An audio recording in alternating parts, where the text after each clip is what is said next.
Good morning. Good morning, everybody. Welcome to the second day of Emerging Valley. And thank you for your participation, which is very intense after a first day of the launch. I had the honor to have an official opening sequence with our elected representatives, the Mayor of Marseille, the representative of Mediterranean, Martin Vassal, the President of the District Council, Mr. Mayou, Director of the EFD, Minister Frank Ester, and the European Commissioner Thierry Breton. We then had a half day, which was very interesting, with high-level plenaries, with the plenary on biodiversity and the awarding by the Department of the co-construction lab that we did with the Mediterranean and African players on the biodiversity issues for Europe and Africa. A great plenary on the financing and the resilience of the different players in the African scene, and also plenary on creative cultural industry, with an inspiring top four with Angelique Kidjo, Lionel Zanzou, and the General Commissioner, Gwenny Fall. And of course, also the plenary on the major trends and the relations between Europe and Africa on the J4Job plenary with high-level panelists who together suggested possibilities and avenues and gave presentations of the major programs that they are already launching for African entrepreneurs from the Union of Africa and the European Union, the African Union. And this is a great thing for Marseille to be able to have this dialogue between these major continents and these debates between the European Union and the African Union. This is a very important moment every year, and every year we try to do a little bit more. And in parallel to that, I'm not forgetting the workshops on the platform. If you haven't yet logged on to the platform, please do so. There are a large number of startups, more than 200 startups from Africa who are very active, who have enrolled. A lot of different operators, whether it's Provence Promotion, the local accelerators such as Marseille Innovation and In the Box, etc., who are there to answer your questions. If you want to set up business in Provence, if you want to innovate in Provence, the Metropole and its partners, the ex-Marseille French Tech, are there to answer your questions and will be there on the platform. They've already held several masterclasses to explain how Innovate Provence works, and you can contact them. And of course, we have all of the country delegations: Algeria, Mauritania, Tunisia, Djibouti, and others, Ivory Coast and others, and ADC, who have also been explaining how you can do business in their countries and innovate together. Today, there will be more than 25 workshops will be held, about 10 workshops dedicated to individual countries. And the surprise I wanted to give you today is that this evening we have a musical evening with Truss, an Emerging Valley musical evening with Euro-Resilience and Africa Provence. This will be after our final dialogue, the digital dialogue, which we'll have Huawei and Microsoft and Gilles Babinet, an important debate about the future of innovation in Africa. Before we hand over to Gregory and Clément to open the proceedings today, I wanted to just announce, and it's a great honor that I've been given, I wanted to announce that we have the opening speech from the Minister for Equal Opportunities, who will be giving us the opening speech, and you'll come back to me after that. Thank you. Good morning, everybody. I'm very pleased to open this second day of the Emerging Valley. This is an international summit in a few years, has just already become a very important meeting forum for investors and for African incubators and accelerators. You know that the support for startups, for SMEs, is at the heart of the AFD group activities, and especially Proparco, which is a subsidiary of AFD dedicated to the private sector. Through our activities, we meet a large number of men and women who are very committed and who are providing concrete solutions to the major challenges of the continent: access to water, electricity, gas, etc., and other utilities. Many startups today have innovative business models and technologies that enable them to reduce the cost of getting access to these vital services. Forum makes it possible to highlight some of these innovations. Our role at DFI is to support these initiatives which will make us able to facilitate access to vital services for local communities and to facilitate job creation. These are the impacts we're seeking to have in the territories, and it's through these startups and these SMEs that we'll be able to achieve these impacts. So it's therefore important for Proparco to contribute to the emergence of a generation of entrepreneurs who will motivate other entrepreneurs. If we don't have success stories, as we know, it's very difficult to get the machine moving. We've seen this in France already. All of the graduates from the business schools want to work as consultants and in finance, and today they now want to be entrepreneurs. So we have to make these African success stories better known. The proportion of African startups created by women is much higher than in other continents, between 15 and 20%, whereas it's only 2% in the rest of the world. This is very good news. We have a large number of startups launched by women. When Proparco started to support startups in 2016, 2017, the startup sector was virtually inexistent in Africa. At the moment, there's a very strong growth rate with 1.4 billion euros of investment in Africa now, compared to only 490 million in 2015. The figures in 2020 have, of course, stagnated because of the pandemic, but there is an upward trend. Nevertheless, the startups still have major financing problems. In India, for example, the investment volumes are 8 times higher than in Africa. So there's a big financing gap that the DFIs, the IFDs can compensate for. Most of the local funds that exist on the African continent, the IFDs still represent 50% of the contribution. The role of the IFDs is extremely important. The AFD group has set up a series of programs which aim to be aimed at all of the different startups at the different levels of development at the stage of an idea that precedes the creation of the startup. We are able to provide technical assistance and finance to 4 operators with tickets of 30 to 300 million euros. We will have the FISIA Plus tool, which is a 40 million ticket, which is able to fund seeding funds. When the startups are more mature, the VC tool set up by Proparco enables startups to find their business model and when they need funding to scale up. Here we're talking more about Series A, B and C.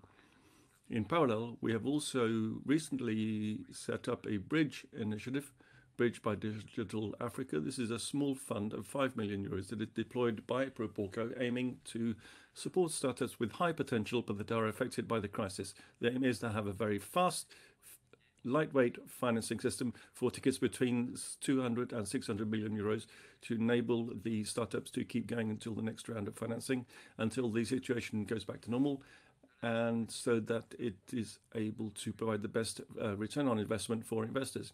There are 60 million euros for startups that have been deployed between these different initiatives since 2018. So 40 million euros provided by Proparco, either to startups or to investment funds. For the investment funds, Proparco is trying to have a very diverse portfolio in terms of geography and also in terms of the stage of investment to support all of the entrepreneurial process in Africa. The idea is not to only focus on the A, B and C series, but also to invest in seeding funds to create a pipeline, which will then be able to enter the A series. The aim in our work is to work with Choose Africa, which was launched in 2018. With Choose Africa, the AFD group has given itself the objective of devoting 2.5 billion euros to startups in Africa between now and 2020-22. We are well on the way to doing that because we've already committed more than 2 billion euros since 2018, this in order to support more than 16,000 SMEs. We realize that most of the small companies are suffering because of the current crisis, and their financing problems have been accentuated over the last few months. That's why Proparco has recently launched Choose Africa Resilience, thanks to the support of the French government. Choose Africa Resilience is aiming to provide 1 billion euros in addition, aimed at startups, SMEs and Africa in response to the crisis, bringing up to a total 3.5 billion in total funding. This is something we're starting to deploy in the continent since the end of last year through a guarantee product for our banking partners. This guarantee provided by Proparco will enable financial institutions to continue financing the economy with reduced risk. We will be taking stock of our initiative, this Choose Africa initiative and Choose Africa Resilience initiative, on the 27th of May this year. We hope to see you then on that date for a digital program which will be broadcast live in French and in English on our website, so that you are to become more familiar with Proparco's work in favor of startups, SMEs, and very small enterprises. I wish you a very good day. I'm sure there will be very interesting discussions, and will be make new ideas emerging.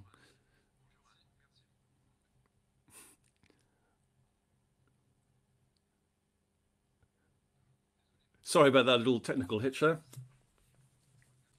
It's the first one we've had in 24 hours.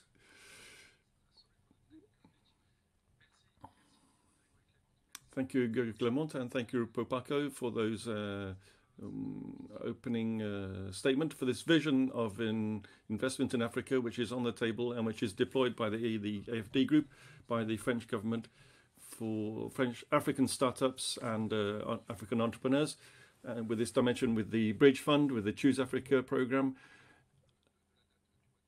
which will be continuing after the month of May, 27th of May, and this will be sort of part of the Africa-France summit in Montpellier. This is the second date, and we will be there on the 27th of May. And thank you once more to Proparco for this message and for all the details we heard about to support African SMEs and startups. Now we have the Minister, Elizabeth Moreno, who will give us the opening speech, and this will be followed by Mr. Laurent Delorigo, the coordinator of the France-Africa Ecosystem Resilience Programme. So we hand over straight away now to the Minister, Elizabeth Moreno,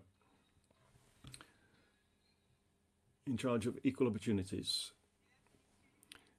Ladies and gentlemen, ministers, ambassadors, elected representatives, business leaders, good morning.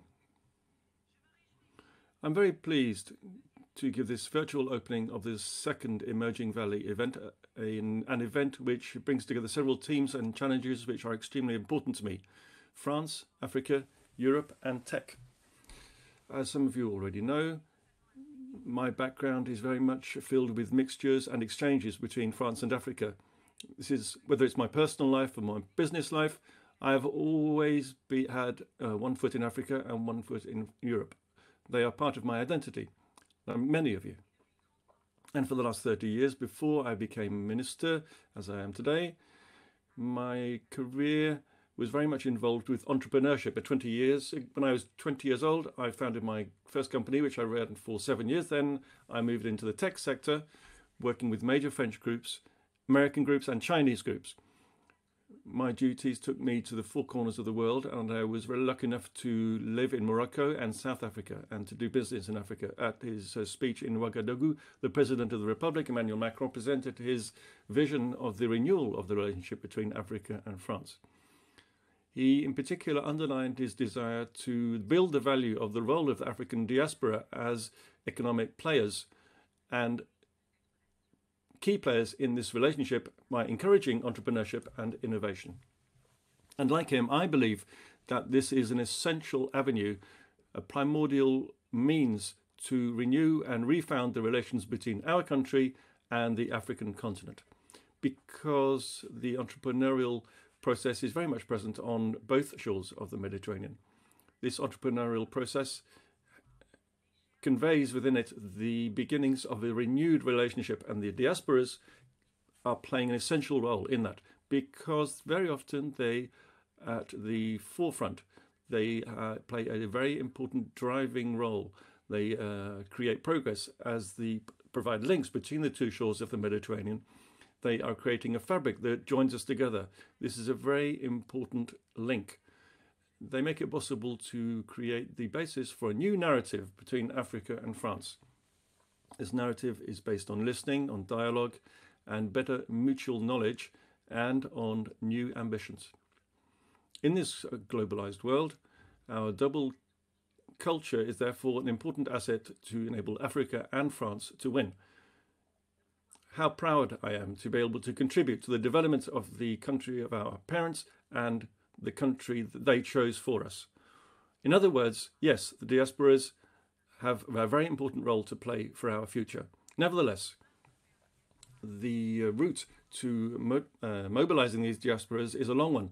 Indeed, a recent OpinionWay survey carried out for the Presidential Council for Africa last February revealed a kind of uneasiness among French people of foreign origin. 73% of the people asked considered that integration of people with foreign origin in a French society like ours is still not working very well, and 3/4 believe that equal opportunities does not exist in our country. Allow me to focus for a while on this subject, which is very important, because equality is not an option or a slogan. Equality has to be something concrete, pragmatic. Although they remain very much attached to these values, many of our co-citizens despair of our republic. And in parallel, some people profit from this situation to attack our fundamentals. We therefore have an obligation to give back trust to this model, and to paraphrase Albert Camus, who also was very attached to the two shores of the Mediterranean, we have the obligation to prevent the republic from dismantling itself. This is a double obligation: to take action and to achieve results. Equal opportunities is more than ever our priority. In fact, it's absolutely vital for our social cohesion, because France has more than 50% of African diasporas in Europe. And this will be our guideline right up to the end of the term of office. As a former head of directors and as a minister today, I consider that entrepreneurship is a key success factor, because entrepreneurship gives prospects and makes it possible to build bridges across the Mediterranean. And allow me to convey a message to you in conformity with the speech given by the President Ouagadougou. The government is fully mobilized to favor entrepreneurship among the diaspora. Many public actors are mobilized to achieve this objective. I'm thinking, for example, of the Ministry for Europe and Foreign Affairs, but also the AFD, the French Development Agency, Business France, and Expertise France. The Meet Africa program is a concrete illustration of this and makes it possible to support entrepreneurs who want to invest in Africa. I'm also thinking, of course, of Provence Africa Connect, Med Innovant Africa, Social Inclusive Business Camp, and Emerging Mediterranean. Because tech is right at the heart of all of these issues. It's a truly worldwide phenomenon, this digital revolution, and is constantly moving forward. The economy of today is also the economy of tomorrow. Another major issue, which I know will play an important role in your discussions, is the role of women in entrepreneurship. As Gisèle Halimi asserted, the economic independence of women is the key to their liberation. And it's also a source of inequality. But women are still not present enough. They are too invisible in businesses. The difference is in remuneration still remain very high in France. 27% difference in all, and 9% for the identical positions. And in 2018, women only represented 27% of business directors, 15% of heads of SMEs, and 30% of business creators. In the tech sector, this figure is down to only 12%. So the fight for equal opportunities between men and women is therefore still very much a current battle. Apart from being an issue to do with social justice, it's also an important asset for competitiveness and for attractiveness. Many studies have shown this. The more a company respects equal opportunity and diversity, the more it can improve its economic performance, CQFD. Ladies and gentlemen, to conclude, I would like to convey a last message. In this difficult period that the world is going through at the moment, the diasporas are playing an important role. They are a source of hope. They create solidarity, they create dialogue, they create energy, and they create value. We therefore need this civil society, needs to be awake and to be active in France and in Africa to rebuild the post-COVID world. And I would thank all of the actors who believe in its strength. You are the faces of this new relationship between France and Africa. You are the bridges that we need to be able to write the pages of a renovated history a history that goes beyond us, because as Leopold Sedar Senghor wrote, we do not inherit the land from our parents, we are borrowing it from our children. A great thank you to you for organising this event, who gives the word to people who are active in the diasporas, and an event organised in Marseille, which is an epicentre of this new relationship between Africa and France. I would like to thank you finally. A very beautiful day with very, very interesting debates. Thank you.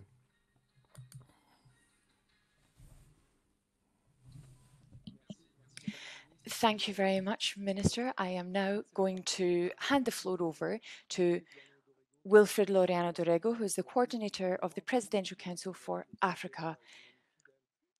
It is very much he's a loyal friend of Emerging Valley, and he is going to now follow on from Elizabeth Moreno. So thank you very much for your words and your support.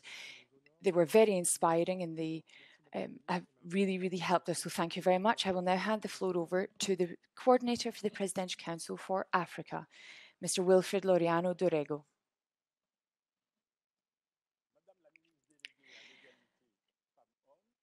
Minister for the Delegate for Gender Equality, Diversity and Equal Opportunities, dear Elizabeth, Mr. Gregory Clement, the Executive Director of Proparco, ladies and gentlemen, dear friends, dear Samir Abdelkrim, I would like to congratulate you on your fantastic work.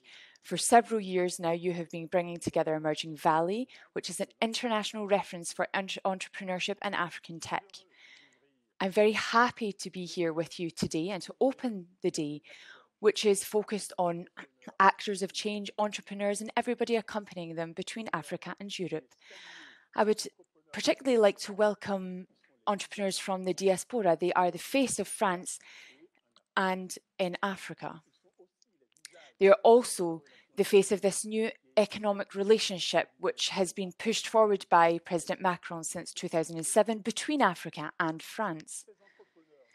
These entrepreneurs are playing a major role between our two continents because their actions, your actions, are creating human links that are rich. You're creating jobs and new opportunities. You are a help to France, and the CPA is ready here by your side. Today, the 8th of April, is also a part of innovations. It's showing the resilience of entrepreneurships and female entrepreneurs. We are defending them in 2021 via innovative partnerships and between the public and private sectors, civil society, and the world of research. I would like to focus on female entrepreneurships because it's thanks to women today that the goalposts are changing, that we are building the world for after the crisis, even online due to COVID. I would like to say that here in Marseille, just at 4 months after the Tour de France with the participation of Elizabeth Moreno, we are back here. Marseille is at the heart of this initiative. This is where all of the actors in the region have incredible energy to boost the economic development shared between France and Africa. There are 7 solutions with partners here, and I would like to thank them for their work. It includes BPI France, Business France, the AFD, and Expertise France. Meet Africa, one of the solutions, is an innovative program that's lasted for 3 years, and it's run by the European Union and the AFD. It's been implemented by Expertise France, and it's focusing on supporting entrepreneurs at the beginning of their journey in France and in Africa. More than 140 will be supported and 170 will be funded. For the more mature entrepreneurs, we created Pass Africa with BPI France. It's a very unique situation for acceleration and support and funding of companies between Africa and France. There are also fantastic services which will be provided to winners, such as training, advice, and coaching.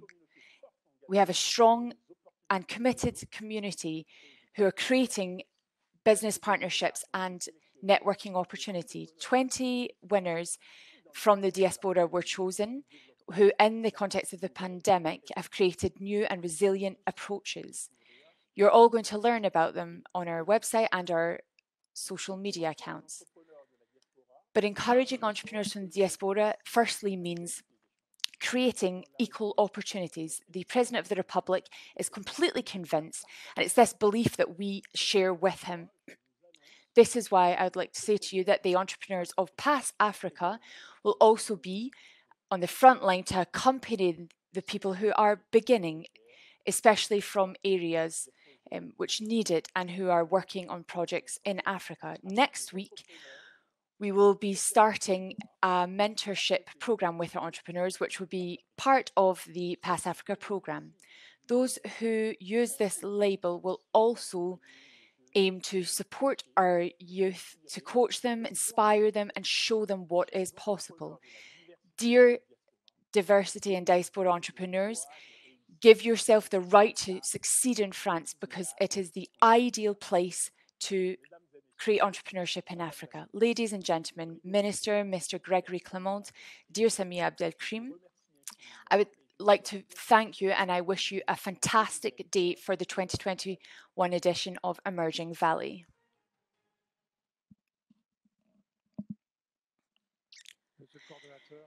Mr. Coordinator, thank you very much, Mr. Laureano Dorrego, for these words and for highlighting the importance of the diaspora areas in Africa for innovation between the two continents, Europe and Africa, France and Africa more particularly. It's a renewed partnership, as Elizabeth Moreno said. So thank you very much for your words. Now we're going to enter into a debate regarding resilience, but how partnerships between European and African incubators can work together, how have they fought against COVID-19. This is why the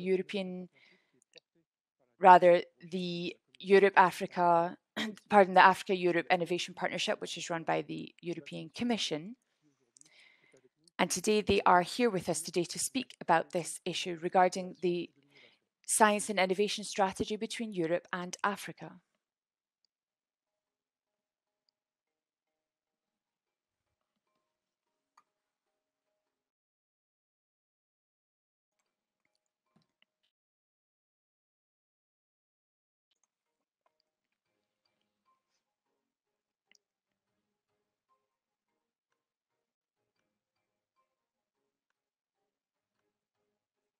Hello everybody, I'm very happy to be part of this conference today, the Emerging Valley Conference. I would also like to congratulate you on this important initiative. Unfortunately, Madame Gabrielle was not able to be here today, but with regards to this Emerging Valley Conference, I would like to say that there's a lot to say, in fact. Firstly, the European Commission has adopted a new communication strategy, which is an overall strategy with Africa.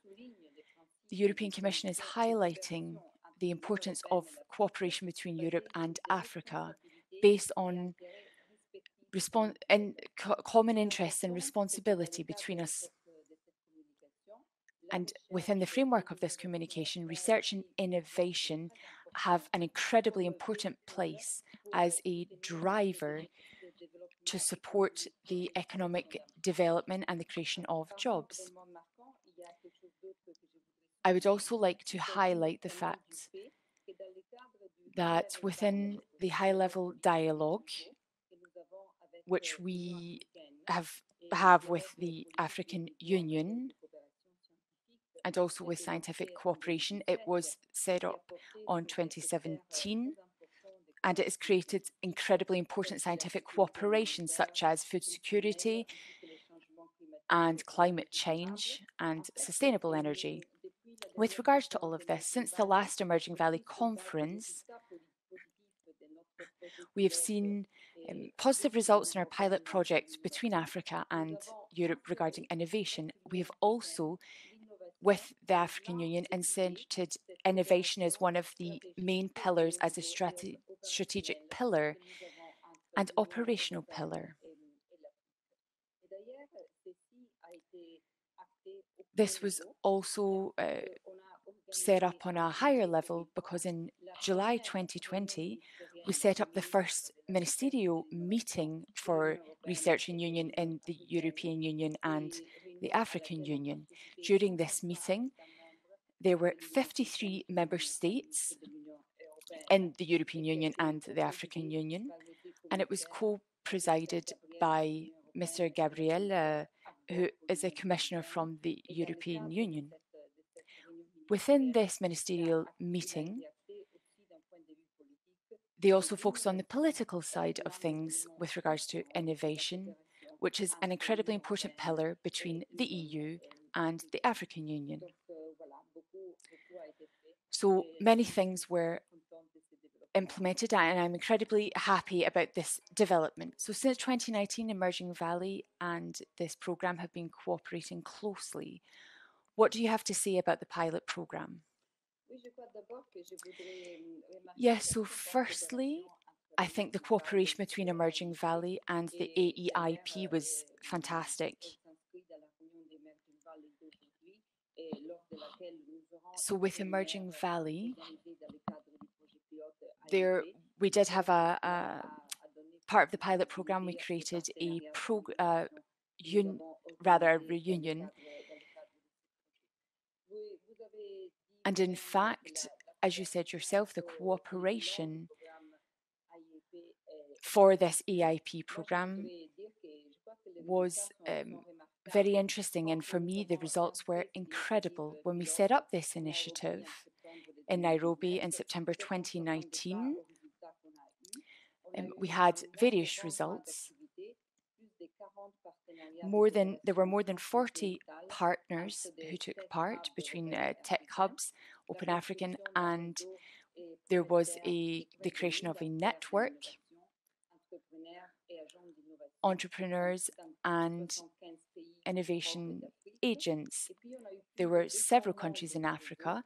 There are now more than 100 members of the network who have benefited from capacity building programs, and they are all of these programs are accessible on the AIEP website. So it was very promising results which have inspired us for the future. So we've already launched the last phase of the program. It was a program called Reach Africa, which aims to continue the work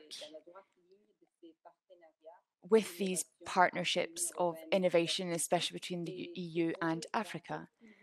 These projects are going one step further with regards to supporting actors of change and innovation. So, for example, we provide services such as co-working spaces and incubators, and we provide other services to these entrepreneurs. And this is so that we can promote cooperation between the EU and Africa. And we also want to help them find funding on an international or local level. So the incredible growth of digital economy in Europe and Africa has been fantastic. What is your message for Emerging Valley? So I would like to provide a message of enthusiasm for the future. So within this context, I would like to say that the European Union is trying to create a message which has an overall approach for research and innovation. And this communication, which will become the political framework of our future actions, will in fact help create a foundation for future acts. With regards to international scope and research, we have also highlighted Africa as one of the priority regions which we need access to cooperate with, and innovation is one of the sectors in which we would like to create global links with partner countries in order to move forward together and progress together. not only with scientific knowledge, but also activities which are going to promote the economic development and the creation of jobs. I think to conclude, with regard to all of these political measures on the European level, have ensured the cooperation with Africa, which is incredibly important, and all of the programs which we have launched, all of these elements, these inspiring elements, we have seen in the various sessions of Emerging Valley, which we've taken part in, and that has been fantastic.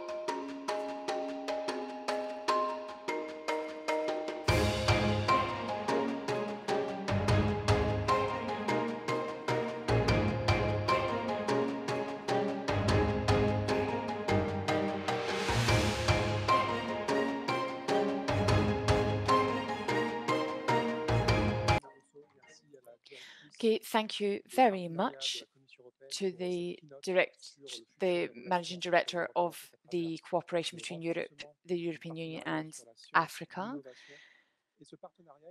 And this partnership has become very concrete and real because in 2019, with the launch of the African-European Innovation Programme, now this was a bilateral programme between the Europe and African incubators.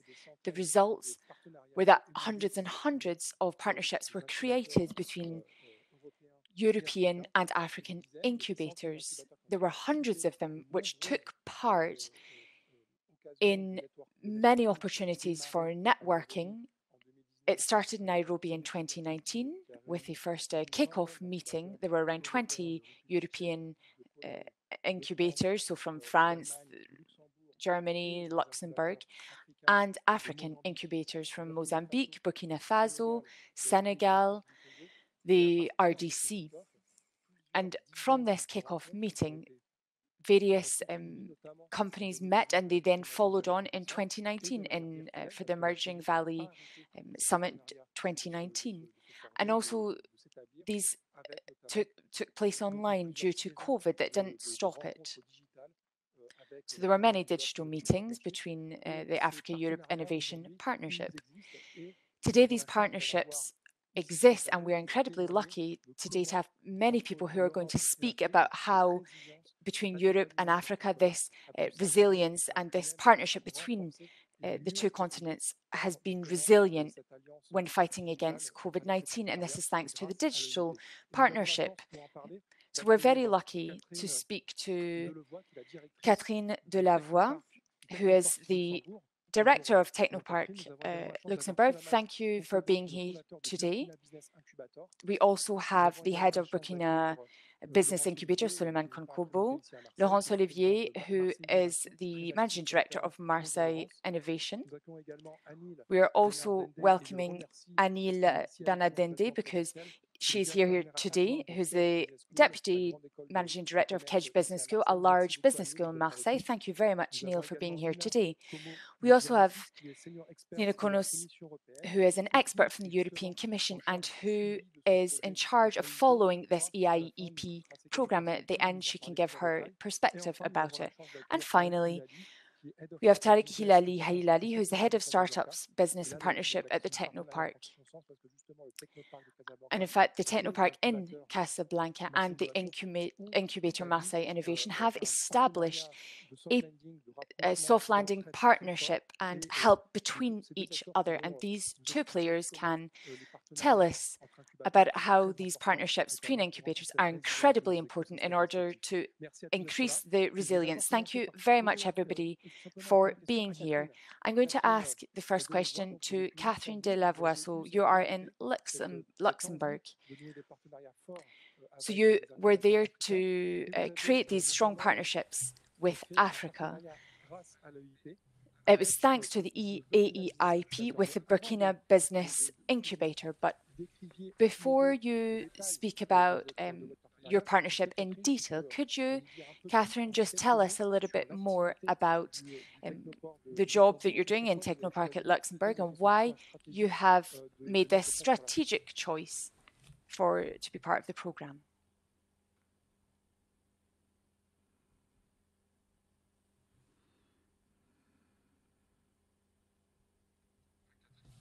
Hello, Catherine, can you hear me?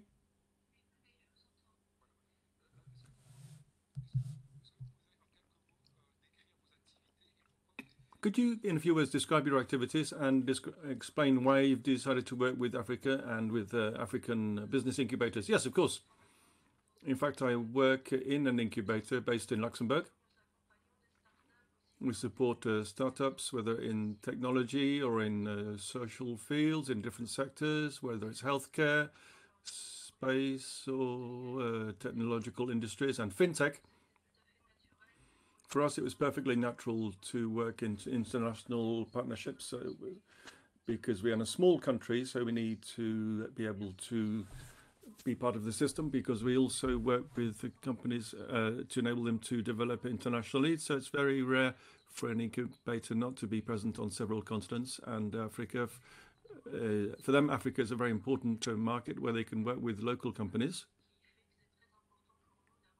That's why it's very important for us to work with incubators actually in Africa itself. It's true that Luxembourg is a part of the European Union, which isn't very clearly identified in the African continent. You have signed a partnership. We'll talk about this partnership with Suleiman Konkobo, who runs the Business Incubator Accelerator in Ouagadougou. Could you tell us, and then I'll hand over to Suleiman, could you tell us, Catherine, how you've chosen this incubator and why you chose Burkina Faso? Well, in fact, because we are members of a network, Africa-Europe Innovation Partnership, where we have relations with several African incubators. But in the specific case of BBE, it so happened that the collaboration was very easy because with the same way of working, Suleiman is very pragmatic. So we started with the grassroots needs and the real possibilities, and we built on that basis. We built up a project. We also obtained funding from the Luxembourg Ministry of Collaboration with African countries, and Burkina Faso is one of their target countries.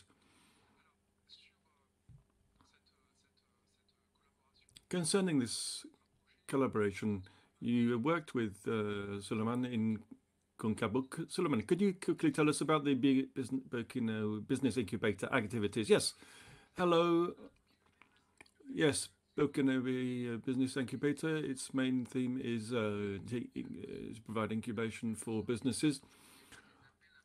Usually we issue calls for projects, and these are usually young people, women and students who submit an application, and then we select them. We have people coming from agriculture and the food production industry.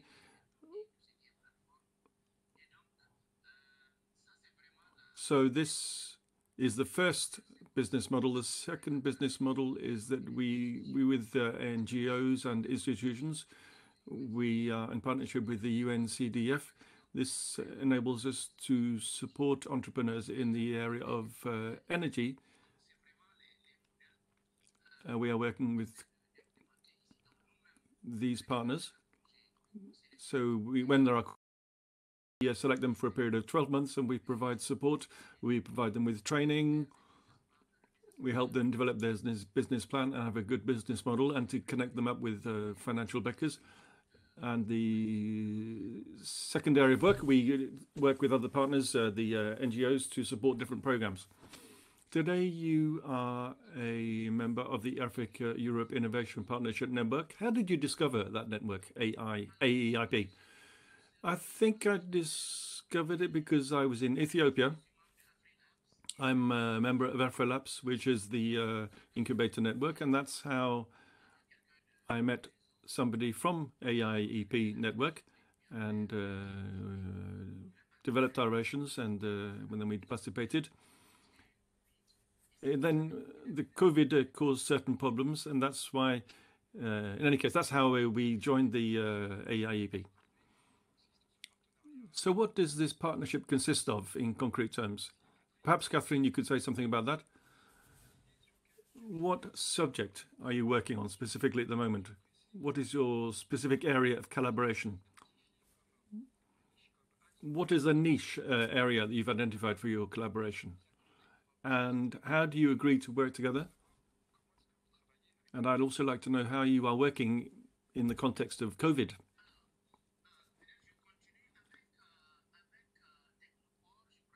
With Technoport, we were able to work with them thanks to the AIEP network, which is very interesting because initially we identified certain areas of collaboration with Technoport, and particularly in the area of calls for projects and tendering. Together we had the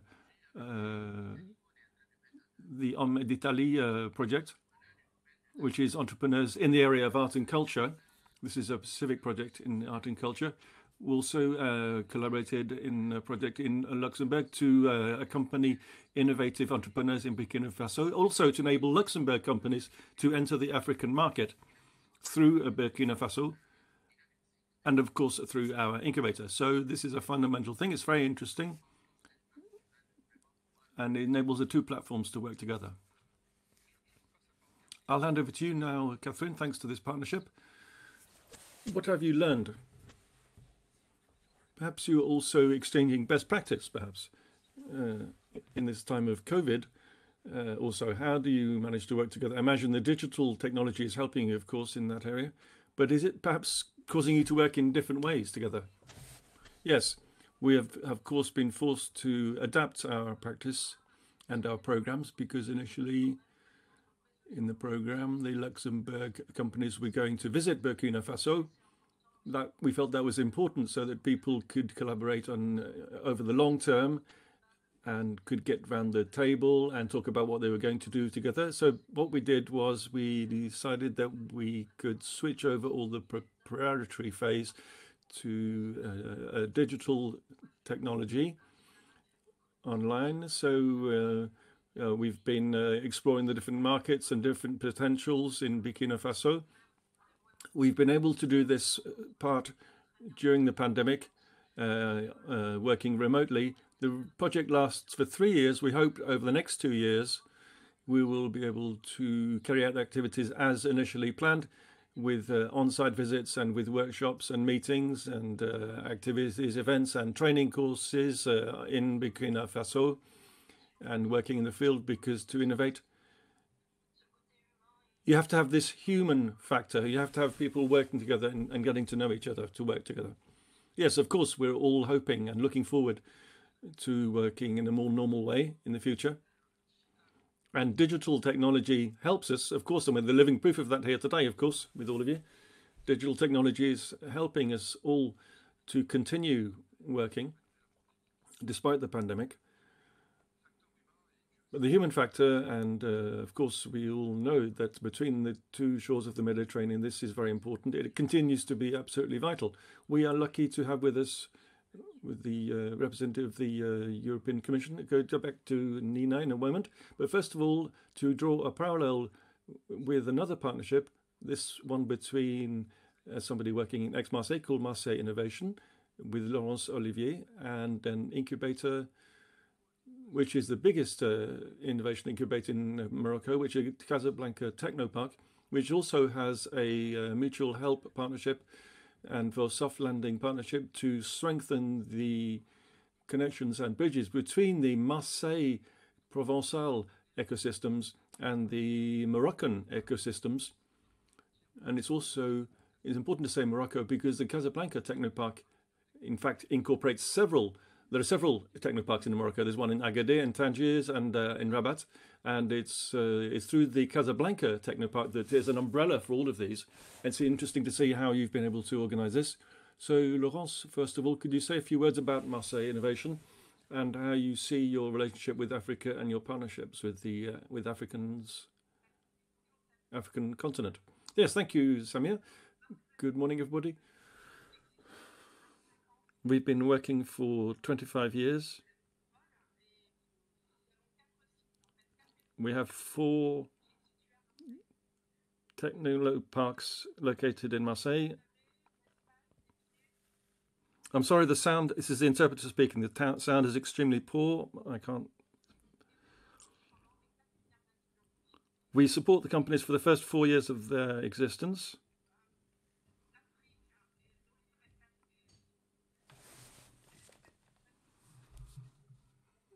I'm sorry, the sound is very poor. I'm sorry. I'm sorry, I can't work with this sound. It's impossible.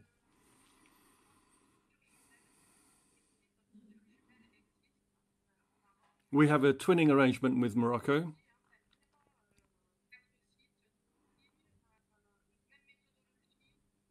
We work with a similar methodology and a similar approach. We work over the long term with the companies to help them build their structure.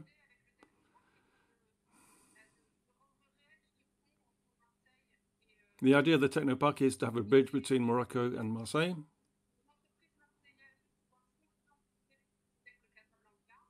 To enable Marseille companies to work in Morocco, to explore the African continent, African markets. And for Moroccan companies to work in European markets.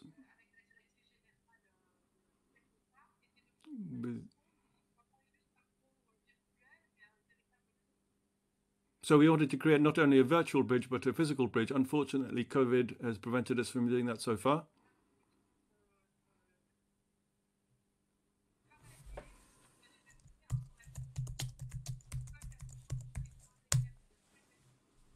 I'm sorry, impossible to work with this sound, I'm sorry.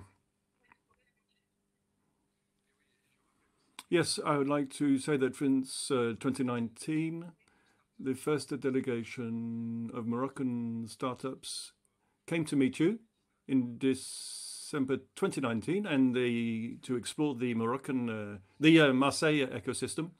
And they worked with us at Emerging Valley on that occasion. And they are great friends of Emerging Valley. Unfortunately, they were not able to be with us today. That enables me to hand on straight down now to Tariq Khalil, which is another major partner in innovation in Morocco, head of startups business and partnership at the Technopark. First question for you, Tariq, is how do you see partnerships with other incubators? Does this help you with your resilience? And are you continuing to make progress despite the health problems? And secondly, how do you see the future with Marseille Innovation, with the Aix-Marseille-Provence area? I imagine that once the health crisis is over, travel and soft landing missions will be able to resume. Thank you, Samir. First of all, thank you for the opportunity. We are going through a lot of transition at the moment. We are modifying our business model at the moment. So we're in a period of change. The idea is that after COVID, we have recalculated our statistics, and there are 3 things we realized that are important to change in terms of our Technopark. We've been around since 2001. We've been around for 20 years, providing support to very small enterprises and startups.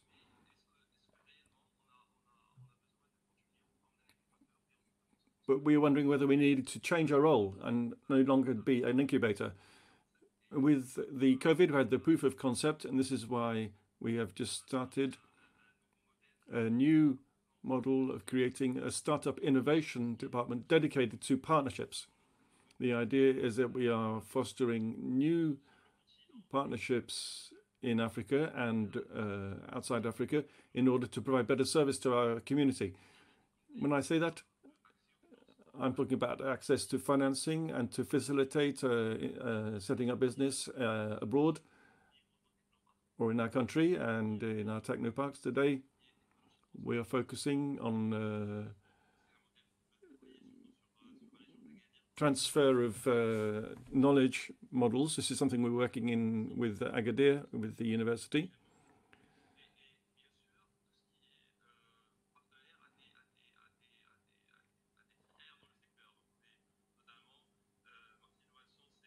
We are working with Marseille Innovation, which is a strategic partner. We want to truly activate this partnership despite this pandemic. There are new models for partnership in the area of scientific research, which we're very interested in. And with Marseille Innovation, we certainly will be talking with them about that more in the future. The second subject I would like to talk about is the work we do with our community. We are developing our presence in terms of European markets and American markets, and this is why developing technoparks with our partners, with ISPs. The third point with our community is that we want to provide specific support on a regional basis. There will be regions, there will be a focus on green tech, for example. And other areas, it might be a focus on financial services. In other cities, it'll be other models. So regionalization is a critical aspect to develop our technopark.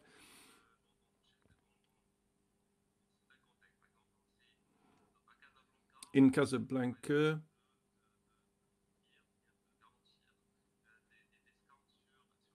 for example, we're providing discounts on rentals for our startups. This has encouraged businesses to stay in the technopark despite COVID. We've also developed with our ministry a support fund to help startups who were in crisis because of COVID. This has also enabled us to keep our community as strong as possible and to protect our community against the consequences of COVID as well. Thank you, Tariq. We have an academic with us from Kedge Business School, who is a unifying force, reference in France and in Europe and in Africa, a leading player. Kedge has an important role to play. I was recently in Senegal. You have a wonderful office in Dakar there, and you have a great influence throughout Africa. The advantage of your model is that you bring together the academic world, the corporate world, and the startup world, and you have an incubator. This incubator has been launched with the Research Development Council under the auspices of research and of the European Union. You've launched this ASSO Partners program to incubate and accelerate the work of researchers who have an entrepreneurial project and to work with startups.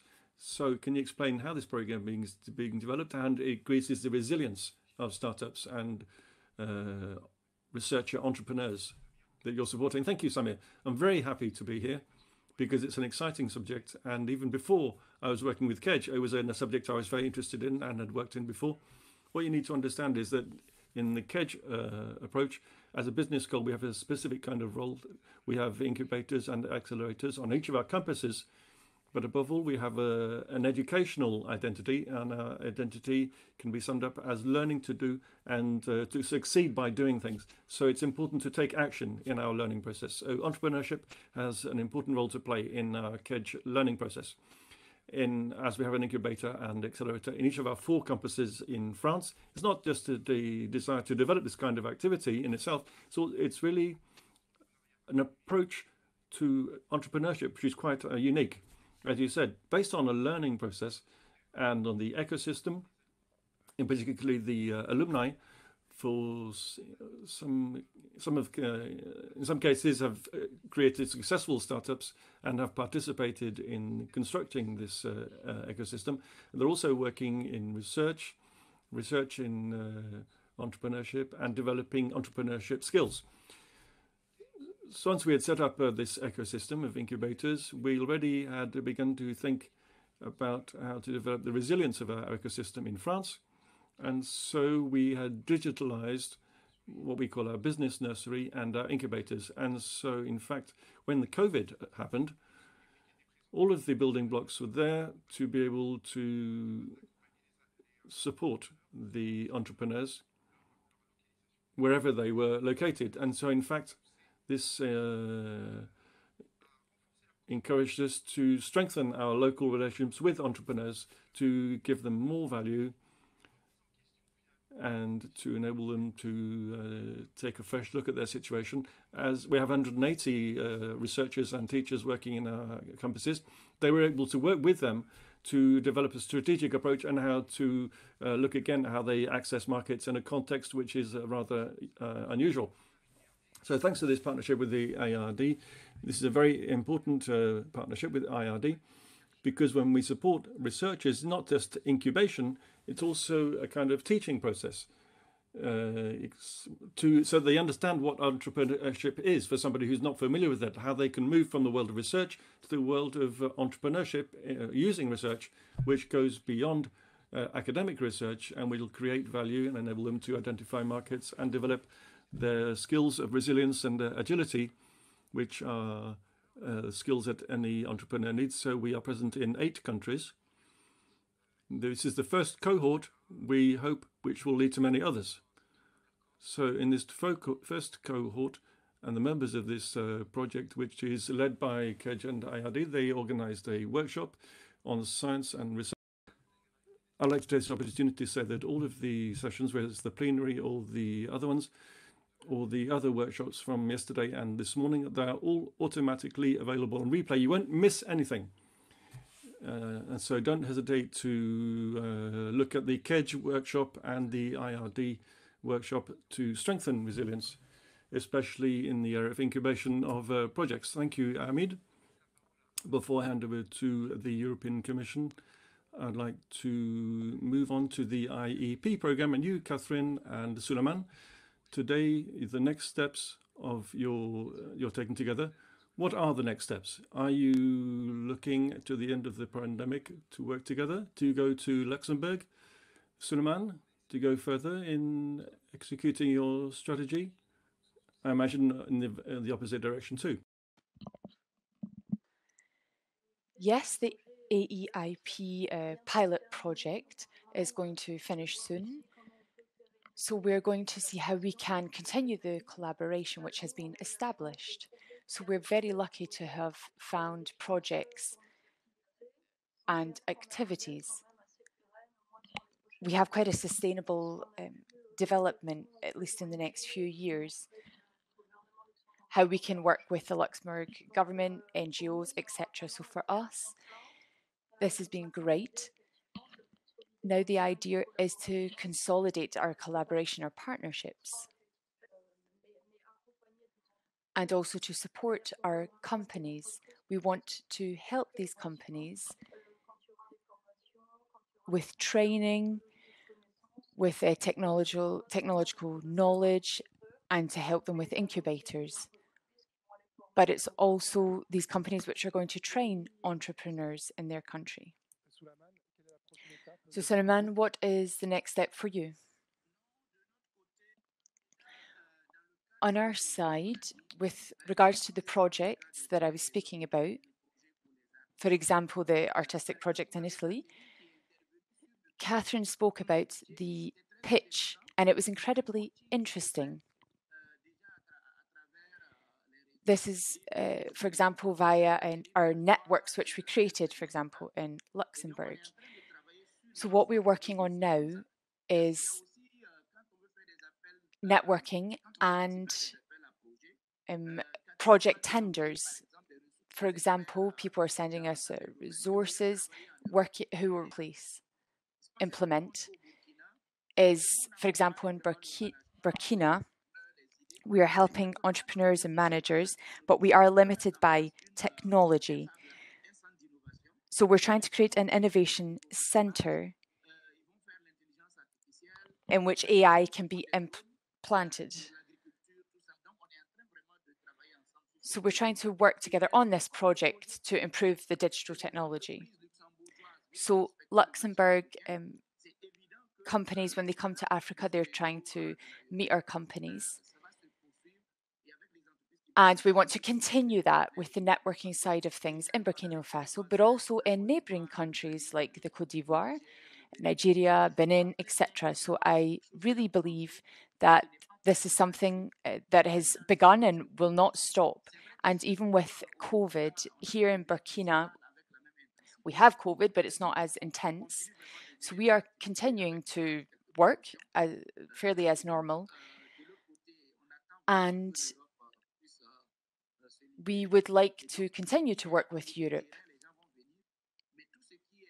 So for everybody, so everything that can be done without using experts and Luxembourg companies, etc., we're trying to really work on that. It's done online by Skype, and it's excellent, to be honest. Thank you very much, Suleiman. So now we're going to speak about the next steps for this very important program. But I would like to ask Laurence, would you like to, like Catherine, join this EIP innovation? And this is for Tariq as well. Would you like to be supported and discuss with these key players in Africa? For me, yes, it's a real opportunity for innovation. So that, yes, I agree. Okay, I think the Commission will send you an invitation very soon. Tariq, from a practical point of view and discussing good practices between peers and African European incubators, does this make you want to progress and join this network? Oh, I can't hear you, sorry, you have to turn your microphone on. Yep, that's working now. So I completely agree. This is what we are looking to progress in at the Technopark. So we are transferring all of these digital technologies and we are implementing this knowledge. So now let's move on to Nina. I believe that Kedge Business School would be very interested in making their students aware of entrepreneurship, and perhaps incubators will be at a better level to help students discover this. For example, in Kedge Dakar, or Senegalese students who may perhaps want to learn about this. So what is technological entrepreneurship, scale-ups? Would you also like to join this network? Well, as I said before, with our pedagogical identity, entrepreneurship is very much a way to learn new skills. So today with our incubators, we have more than 120 startups which have been created by our students who are incubated in our incubators. We have other startups which are accelerating in these incubators.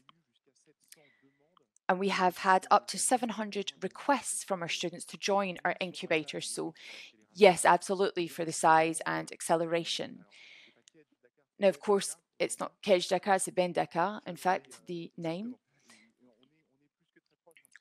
But we work together because we are stockholders in this school. We work very closely together. There are many activities on the African continent, as you said. Ben Dakar is a very recent project, and the idea of entrepreneurship and incubators are elements which are taking place and which really answer the challenges of the continent. Thank you very much, Anil, and you're talking about your experience. I would now like to pass the floor to Nina. Today, what has the European Commission and its partners thought of this AEIP, Africa-Europe Innovation Partnership Programme? And I believe that the next step is working groups, so you will speak about them as well. So where are we with the AEIP? And despite COVID, and of course, as we've highlighted, the absence of face-to-face contact, how are you going to continue to create more opportunities and progress despite the context. Thank you very much, Samir. Hello, everybody. So yes, the issue of sustainability of projects has been at the forefront since the beginning of the pilot programme. We've been focused on whether or not it's interesting to continue this partnership, so the question was always there. It was asked right from the beginning of the creation of this pilot programme. So we now believe that given all of the people who are here with us today, I've heard a lot of indirect experiences with regards to this pilot programme, which worked very well and which allowed us to create partnerships between incubators, startups, and others in Europe and in Africa. We are incredibly happy with the result of this. At the beginning, we weren't entirely sure. It was a very new programme in that it wasn't a traditional cooperation programme interactively or regionally. However, this programme focused really on the main players in digital technology and digital innovation. So it started in December 2018, and in September it was set up rather in 2018, and it was launched in 2019 in September. And at the end of the conference, there were 10 cooperation projects, and now we are already up to 46. There will perhaps be more of them at the end of your fourth conference of Merging with Valley. I don't know, but I hope that that will be the case. If we can hit 50 or 60 cooperation projects in June 2021, so at the end of this pilot programme, that would be very much a great success. I just wanted to say that yesterday, in parallel, there was a side event of our summit. There were networking events between incubators from Europe and African incubators. And this was in the context of the AEI. There were many people who were very interested in the opportunity of partnerships, especially between French incubators and incubators in Gabon and North Africa. So we are going to follow that and we'll see what happens. But there was really a lot of great exchange between everybody and a lot of desire from everyone to move forward and progress. And really it was focused on Gabon and France and Gabon. So there are really some promising networks that have been developed. So yes, I'm speaking about 46 partnerships which are active, which have been concluded. I hope that the partnerships which were set up yesterday become a reality. I think that's fantastic.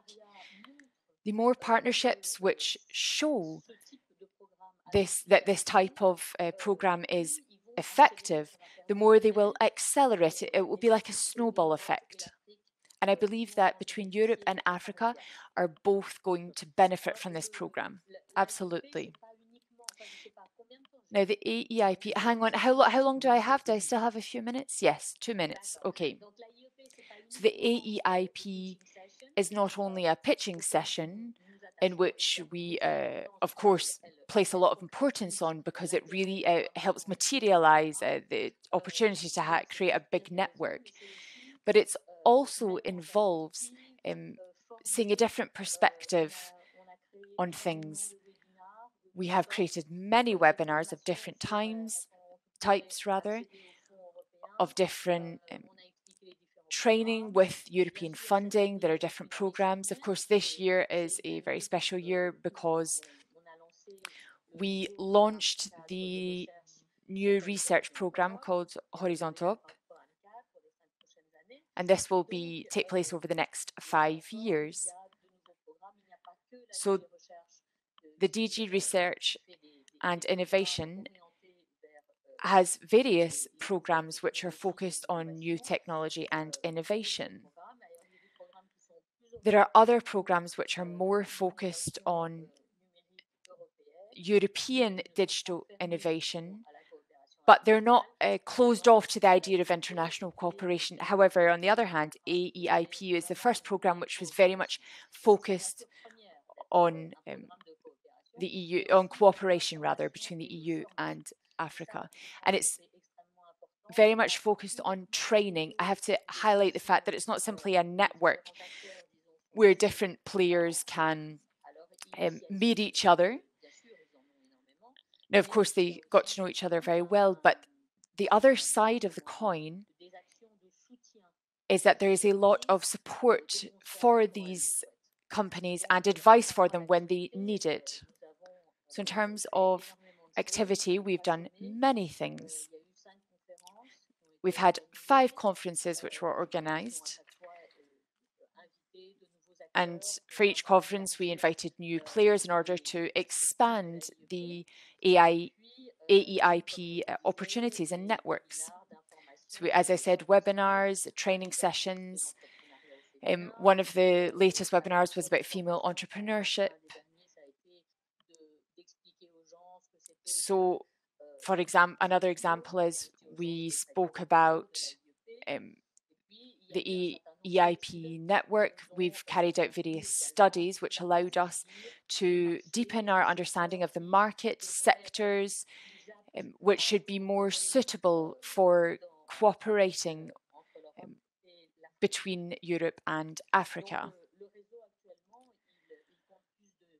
So the current network has more than 1,000 players, European and African players in innovation in more than 75 countries. Now, these are statistics, but these statistics show the energy and the dynamism of this pilot program. Now, the issue of this program is its durability, its sustainability.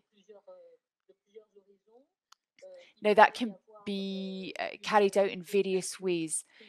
So, for example, there's the private side of things, and I believe that partnerships are very important in this private sustainability. I would also like to point out Enrich Africa. If you look online, you will find everything, all information about this new program, which was launched this year. So it's going to speak about the advantages of the AEIP. It's not just starting from scratch. There's also another program called Digital Innovation Hubs, which was launched this year. I believe that you had a presentation on it yesterday.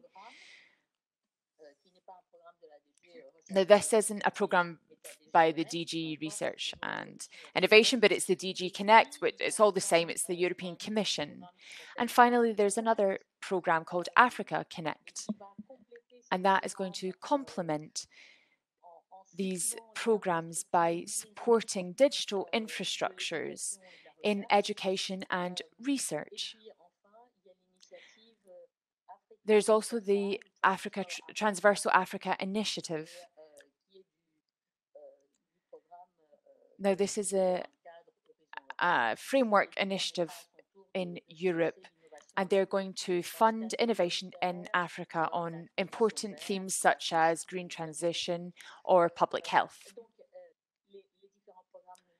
So these are the different programs which have been launched. It's great. Just one more minute. With regard to the success of the AEIP, the high-level policy dialogue between the EU and Africa have decided to create a working group on innovation, and it is going to focus on a high level, and they're going to try and target the best actions to take for the future. Thank you very much, Nina.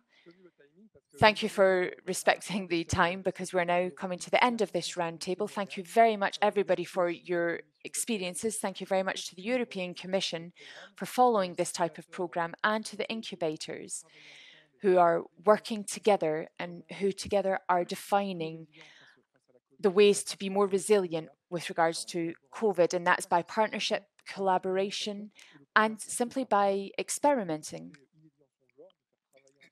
It was very much an unprecedented programme, bringing together startups and researchers, some researchers who'd never seen startups. It was a risk to take, but it was worth it.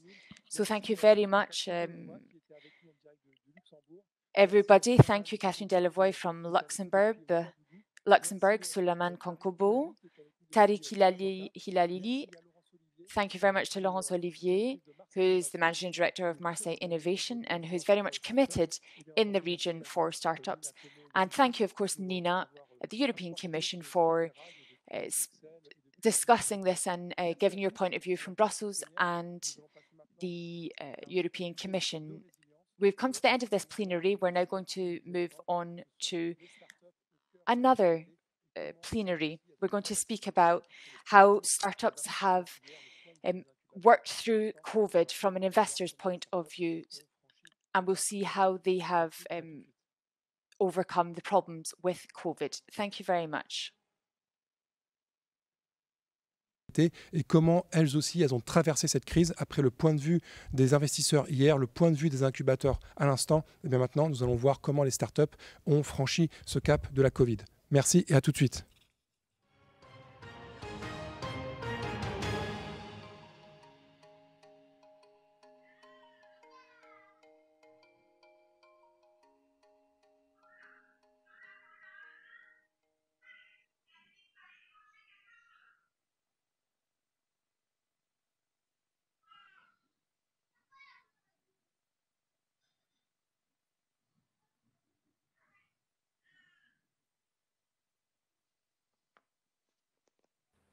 When you're the French Development Agency, you involve your action at the AFD. We have a long-term vision of including development, sustainable development. Faced with the challenges, Expertise France works with its partners to build a sustainable world in solidarity. We are listening to public and private sector expertise to support development. We're bringing together know-how and expertise to create a sustainable dialogue between partners to co-build innovative solutions adapted to the needs of each country. We intervene quickly despite instabilities. We adapt. We renew to build an overall approach to understand all of the subjects and to take action accordingly. This is a renewal of international technical cooperation to bring together expertise to make mutual enrichment the key to concrete solutions. Capitalizing on dialogue and exchange, we're able to provide a sustainable future for a safer world together. Expertise France, know-how in common.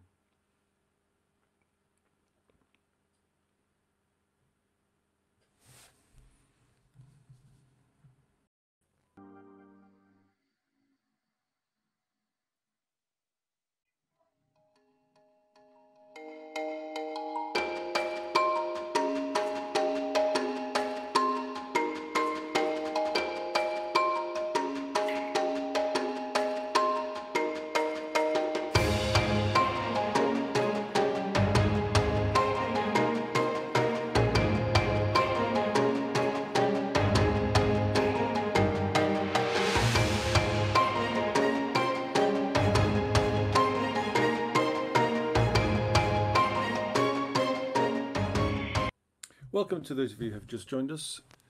We just had a very interesting session on incubators and on the Africa-Europe Innovation Partnership. Now we're going to hear from the startups themselves. We are very lucky to have the investors also. We're going to have the startups with us. We have people working in the field at a very high level, starting with Eric Ashman. Eric, we don't need to present Eric Ashman. Apart from the fact that he's a personal friend, he's also somebody who created the iHub, who created the iShoe, who is the head of BRIC. All three of those are key innovations that have completely transformed the face of Africa and digital Africa. Eric is very well respected, not only in Africa, but worldwide. His contribute to African tech. When I go to Nairobi, I often meet his teams. I've seen they've been setting up BRIC. It's a great pleasure and honor to have you with us, Eric Hirschman. We have Olivier Ferdel, who's also a friend, but above all, he's the co-founder of Teranga Capital, a pioneer in venture capital in Senegal with Omar Cissé. And Olivier, you're also going to talk to us about how you assist and accelerate and protect the startups in your portfolio. And it's always very interesting to talk to you. And we have Fatima Sarr, who is the founder of Atelier des Génies, which is she's a Senegalese startupper. She also was a participant in the Social Innovation Business Camp. Fatima, you're going to tell us about your experience, how you've been going through this health crisis at the moment, and how you are scaling up at the moment. I will start asking the first question to you, Fatima. We can see that in the era of COVID, a lot of African startups have changed their business model. Others, on the contrary, have accelerated their digital conversion. What was your experience? What has been your situation in the pandemic? Has it been an accelerator or has it been a real barrier or hindrance? In our case, in the case of education, particularly in Senegal, what you have to remember is, in addition to the crisis, we were severely affected by the health measures taken by the government, closing down the schools for the remainder of the school year starting in March, which had major repercussions on the education sector in the national national education sector. We were very severely affected by that because we had no turnover for that period.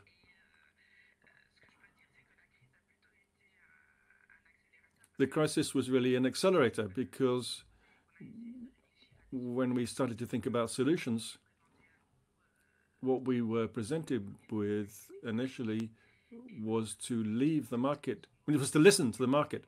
When we listened to the market, that there was a demand from the market, which at our level meant we had to look at the market of training, going above and beyond education, but to transfer our work to working with the Ministry of Vocational Training. So we put that project on a standby, not because we weren't interested in it, because like any startup, we decide to work on one market, first of all, to generate revenue there, and then to scale up. So it was an accelerator for us because we brought out these projects, we focused on those projects. It wasn't easy, and it was possible because in Senegal we have an ecosystem which is well structured with financial backers who are there, with technical assistance, and quite honestly, I think that this crisis, if it had happened 5 or 6 years previously, we would probably no longer be here. We wouldn't be able to be here talking to you about acceleration. So that is what happened at our level. We accelerated our positioning on the training market. Thank you, Fatima, for that, for your grassroots feedback. I'll turn to Olivier now. Olivier, you are an investor, but you're not just an investor. You also assist and support these startups, and you've helped them get through this difficult period, making them more resilient, especially the startups who are part of your Teranga Capital portfolio. So with Teranga Capital, how did you do that? How did you support Senegalese startups in this period of health crisis? Thank you, Samir.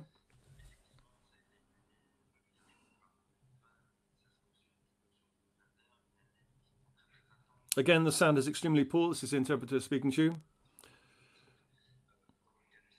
In the case of Senegal and the sub-Saharan market, we had to roll up our shirt sleeves. We are accompanying 20 startups to achieve growth.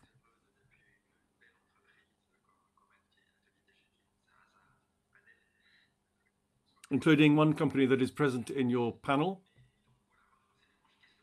What does it mean, rolling up your shirt sleeves? We have to enable startups to emerge in a Senegalese market. They need financial support, they need access to skills.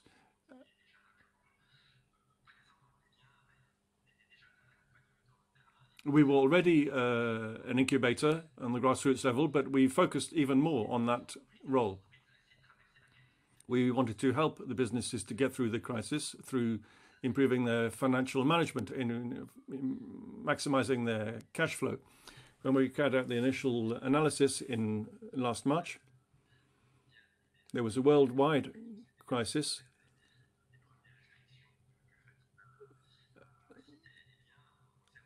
As Fatima described, we realized that most of our businesses only had a month or a month and a half of cash flow as working capital. So we first of all optimized this to see how we could make this money last longer than 1 month or a month and a half.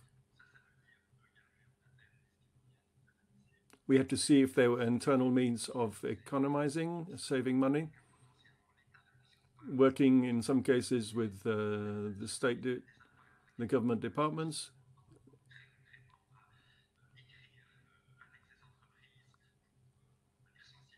So we work with the businesses to point out to the ministries and the government departments some of these companies wouldn't be able to pay the charges immediately. And so we're able to postpone some of those payments for those businesses.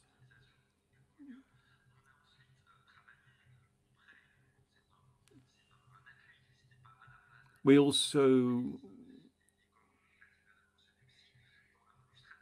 worked to improve the strategy to develop the to get through the crisis. In some cases, the customers were no longer accessible, so it was necessary to find different customers, to find different distribution channels, to find, in some cases, different products. Sometimes it was a core business. When it was an SME producing food products in Senegal, for example, you can imagine that there was a health risk. So we provided them with support directly. Then there was a question of procurement.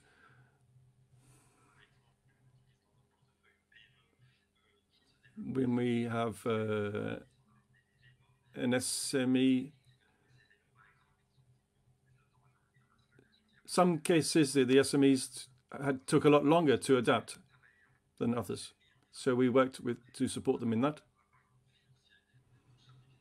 And we also provided financial support to refinance some of the partner enterprises. We ourselves worked with our financial partners to obtain greater funding from them for us. In turn, in some cases, we're able to suspend some of the payments that we needed to make to our financial partners. We mobilized our ecosystem also to find other sources of funding. I'm sorry, these interpreters are apologizing because the sound quality is extremely poor for that speaker. So there we have something that's very precise and about the situation of Teranga Capital. Eric, with BRIC, you know that connectivity, infrastructure, lack of safety net, the crisis has highlighted a huge gap. The COVID has highlighted a huge gap between the connected and the unconnected world, especially in East Africa and in Kenya, where you're operating a BRIC. And this has an impact on the ecosystem. How to overcome these multiple difficulties, and how do you help communities to become more resilient with the solution you are distributing, the connectivity in the matatus for the poor communities with BRIC? How do you help communities to become more resilient on the ground?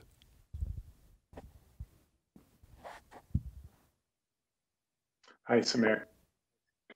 Okay.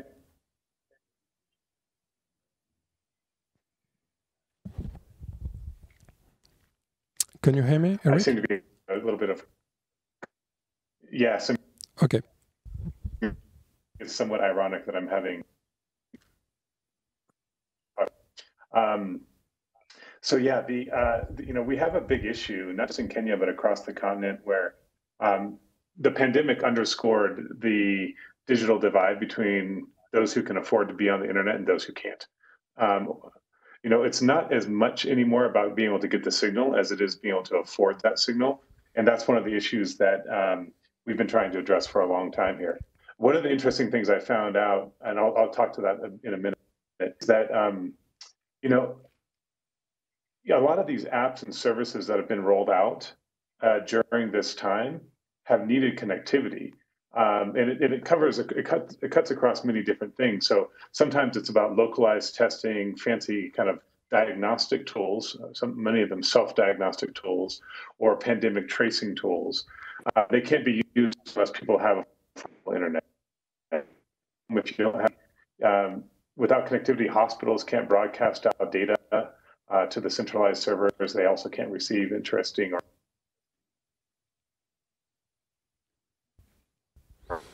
so they weren't in. Come back in, there was no way to distribute that content, even if the Ministry of Education had digital content. And then businesses were shut.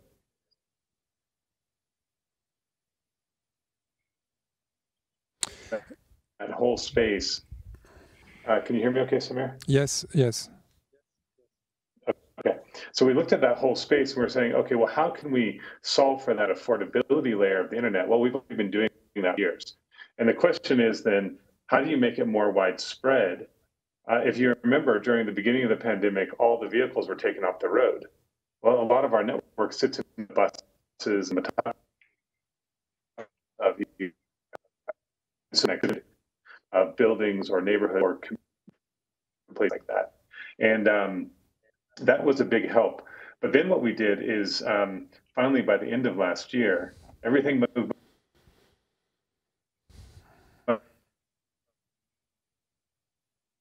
On voit à quel point that would allow us to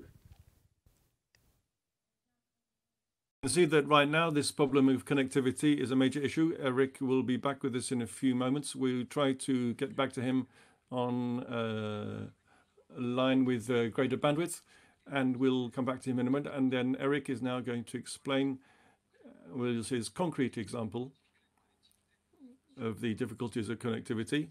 As we've seen just now, he'll talk to us about his solutions and how he installs models in to help communities to connect up free of charge. I'll come back to you, Fatima. As an entrepreneur, a social entrepreneur, as a startup in the field working for education, what are your in terms of assistance? What kinds of project in the public or private sector, what kind of model will be the most relevant for your startup? In terms of assistance, I talk more about from a general point of view, rather than focused on my business, Atelier de Génie, because we all have the same problems, really. The main concern is a financial concern, because, as Olivier said, for the small businesses such as ours, who very often have been hit by the crisis just as they were beginning to grow, the financial problem was extremely acute, because quite simply, very often we had less than a month of cash flow left, and so we had to get through this crisis financially. And Dunning and the pivots would have to be financed. In addition to this problem of financing, the crisis also accelerated another issue which we hadn't come across in a conventional process of development as a business, which is problems to do with management of human resources, which arose.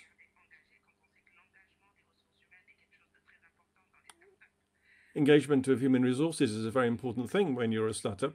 We had to deal with problems with accountancy and financial management to manage our cash flow. Of course, we're used to juggling with our cash flow, but what do we do in a time of crisis to manage the business financially? How do we put in place a crisis management? How do we have a strategy and planning in a world where everything has changed? For example, we stopped trying to do forecasting for the year. Today, working on the basis of a forecast budget has no meaning.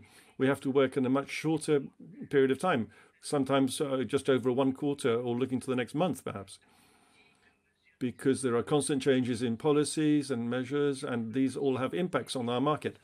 And meanwhile, we have to continue doing business. In terms of technical assistance, helping entrepreneurs and human resources to get through this crisis and to quickly upskill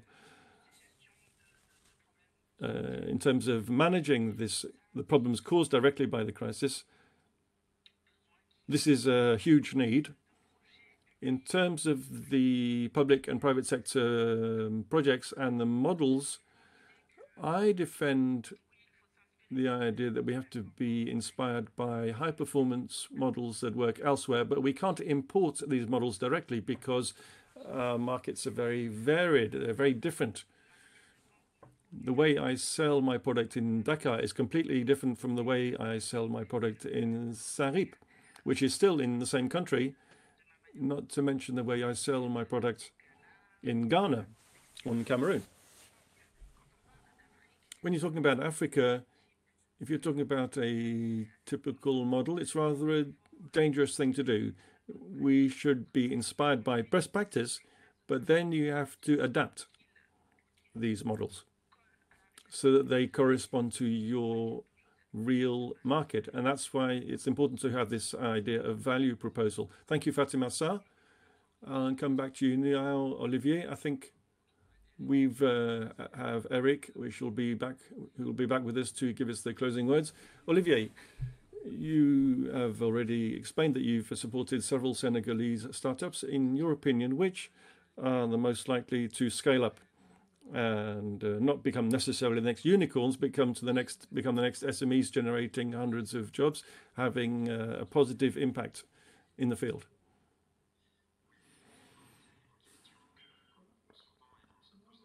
This is a question we often ask ourselves, of course.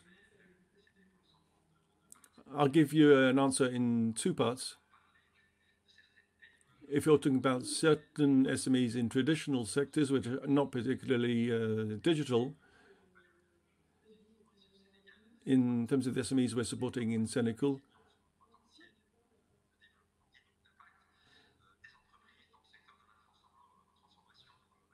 I think we're talking particularly about food processing SMEs, where the local market is emerging. There's a modification and changes in consumption habits and patterns. Because of these changes, it's necessary to develop products with the highest possible quality in Senegal for consumption in Senegal and also for export. So these are companies with lots of experience in this area who process raw materials. It can be in agriculture and with cereals and the types of crops as well, and they produce very high quality product. They are using local labor, and of course the number of jobs being generated is increasing. And there's also mechanization, and this workforce has to be highly skilled. The crisis has shown us that it's important to learn and acquire new skills. So there's a question of quantity and quality there. And of course, when you're talking about Senegal and selling your product outside Senegal, for example, throughout West Africa, and you're exporting, then we can make a positive contribution to that. We believe that certain companies in Senegal, such as the Mani Bachar and other companies, have become large SMEs and have been able to scale up, and they have able to sell their products internationally. We're not forgetting the digital side, of course. The digital businesses also are very promising and are able to cross borders and sell their products abroad. We are supporting a program set up by the United Nations, making it possible to invest in different countries, similar to what Fatima is doing with Atelier de Génie. In high-tech, there's a lot of potential in high-tech as well. Every time the business model has to be adapted to the local market, of course. I'm thinking of Sina, for example, which is developing a certain kind of tool.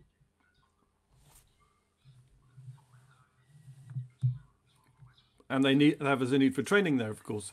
These models are extremely well adapted. And then we're seeing the emergence of tech startups providing services and products for digitalization to local businesses. This is something we support as well. It can be digitalization of informal traders, for example, and for monitoring a sales force, for example, for local companies. For example, accountancy softwares, which are very well adapted to the local situation. And of course, a lot of these companies using the SaaS model. And we think there's a great potential in that area. And finally, of course, in logistics. Logistics is another sector that is cross-sectoral, where there's plenty of optimization to be done there, and the digital technology have an important role to play there. In Mali, for example, there are companies doing this, using scooters, for example, and taxis and scooters. These are the kinds of companies that have a lot of potential as well. So we are very positive in those different areas. But as Fatima said, you can't cut and paste, copy and paste. You have to adapt your models to the local needs. And we also understand that to set up these models, although the companies have a lot of potential for growth and to have an impact, it takes time. So you have to be patient, and you have to carry out experimentation on these kind of projects that we're working on. Thank you, Eric. Merci, Eric. Thank you very much, Eric. We finally have you again. Your insights are very precious. We know that with BRIC, you are scaling very fast. You are connecting millions of people, not only in Kenya, but now also in Rwanda and in Congo, the Democratic Republic of Congo. So you are not only scaling up in Anglophone Africa, but also in Francophone Africa. My question, it will be you will have the end of the word of the end of this plenary. Say, what are your advice as an entrepreneur, as an ecosystem builder? What are your advice for the startups, African startups, the African tech ecosystem to become more resilient, based on your experience at BRIC, based on what you have been through, and especially in the wake of the COVID-19 pandemic? Thanks, Samir. That's a good question. I think the thing I've learned over the years, whether it's in the iHub or running BRIC, has been about how do you get a path to revenue? So the main thing that you have to focus on, whatever business you're in, is who's going to pay. And you know, a lot of people focus too much early on just getting investor money in, and that's important, but it's not as important as showing traction with the business itself and finding those customers. So I think, I mean, the pandemic shows us more than ever too. It's that you still, even, you know, the companies that didn't have customers that could pay weren't able to survive, and those that did were. And sometimes what that means too, especially with a pandemic type event happening, is you have to be very flexible and be able to pivot to where your new customers are. So we, you know, at BRIC, we lost a lot of our customers because there were businesses that could no longer be on our platform. They didn't have any budget anymore for that. So we had to pivot to new customers who did. And so you have to think about these things and start having those conversations early, and then also treat those customers very well who've been with you for a long time. And we have seen that, and we had a very bad connection when you started to talk. That connectivity is now compulsory. If you're not connected, you can even do business now, and you have experienced that during the lockdown in Nairobi. According to you, is digital stayed, and especially in the mindset, the African entrepreneur mindset, digital now is becoming a pattern that will stay forever, and there will be no comeback after the pandemic?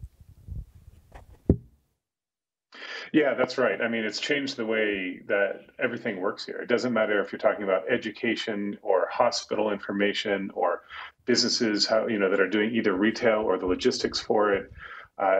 It doesn't matter if it's just working from home or communicating to your family. Like, everything has a digital layer to it. And this, I think, where a lot of us across the industry have been so focused on digital as its own vertical. But it's really not. Digital is a horizontal that cuts across all these organizations.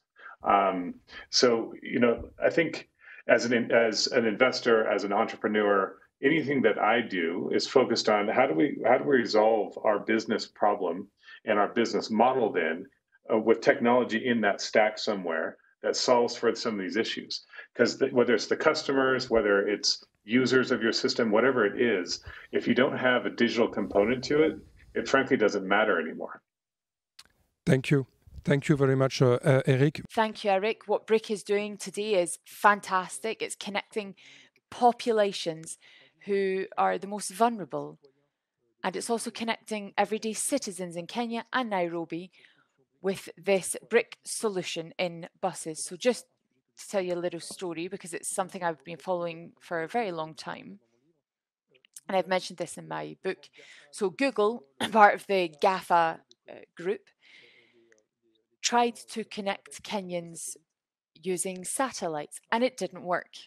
However, Eric in the region has managed to Google.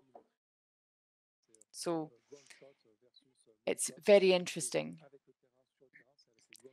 So it's really, when you work in the area, in the region, it shows the African diversity. And it shows that Silicon Valley companies can't always succeed. And in fact, people who are in the area can do better. And in fact, as Olivier said, this copy-paste kind of business model doesn't always work. It's actually better to be on the continent. So Eric is one of the best examples of this. Well done for what you're doing with BRIC. Thank you very much, Olivier Fraudel. Thank you very much, Fatima Sarr and Eric Hirschman, for your experience, your inspiration. I would like to say I'll hopefully see you soon, face-to-face, post-COVID. I will hopefully see you at the next Emerging Valley conference. Thank you very much.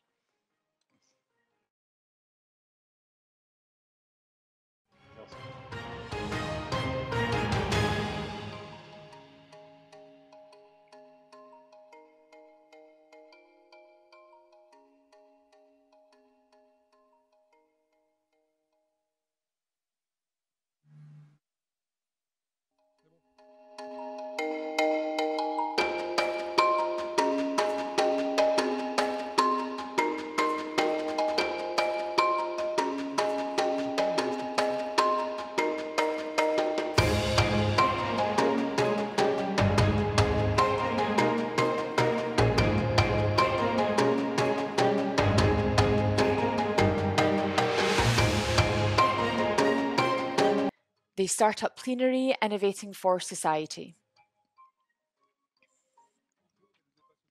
So we're now going to move on to the, welcome back rather to the Emerging Valley Digital Edition. It's all about resilience.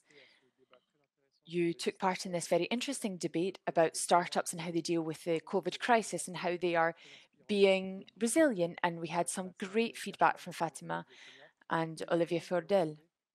Now we've arrived to the traditional pitching session with Emerging Valley, and it's thanks to the Social and Inclusive Business Camp, which is a partner of the AFD. Here we're trying to highlight 8 startups who are part of the cohort of the business camp.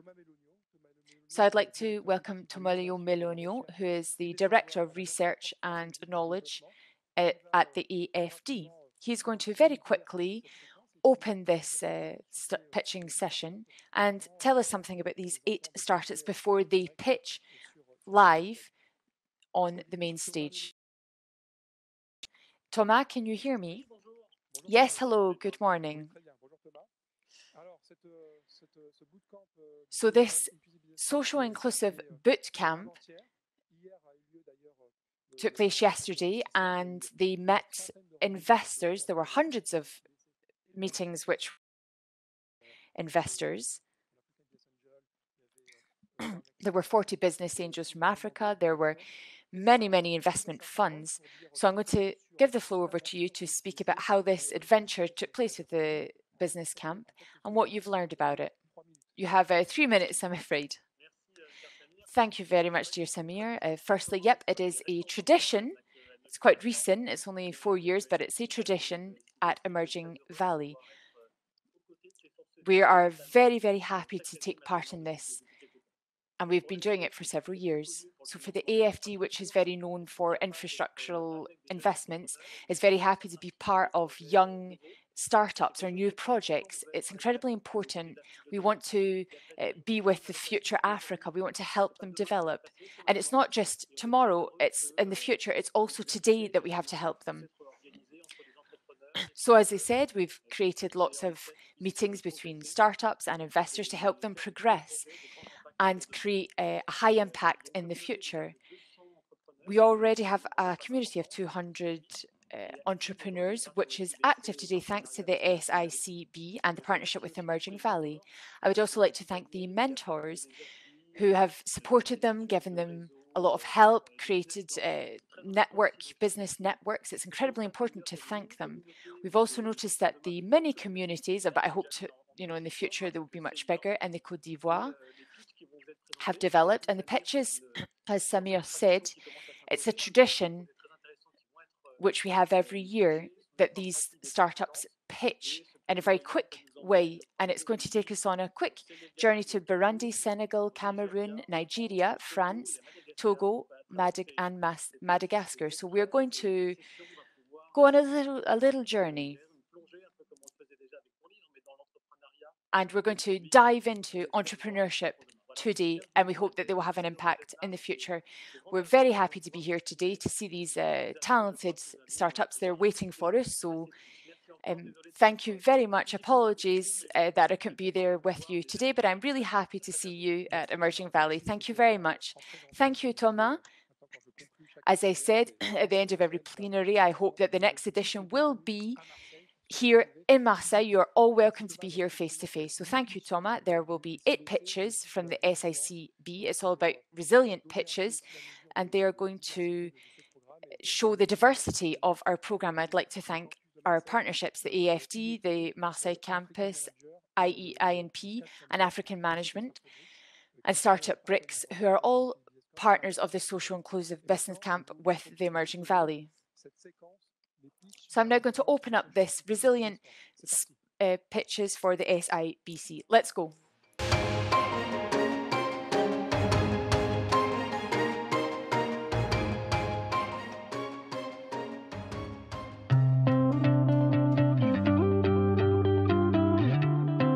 I'm Eli Bitar, the founder of SmartRise.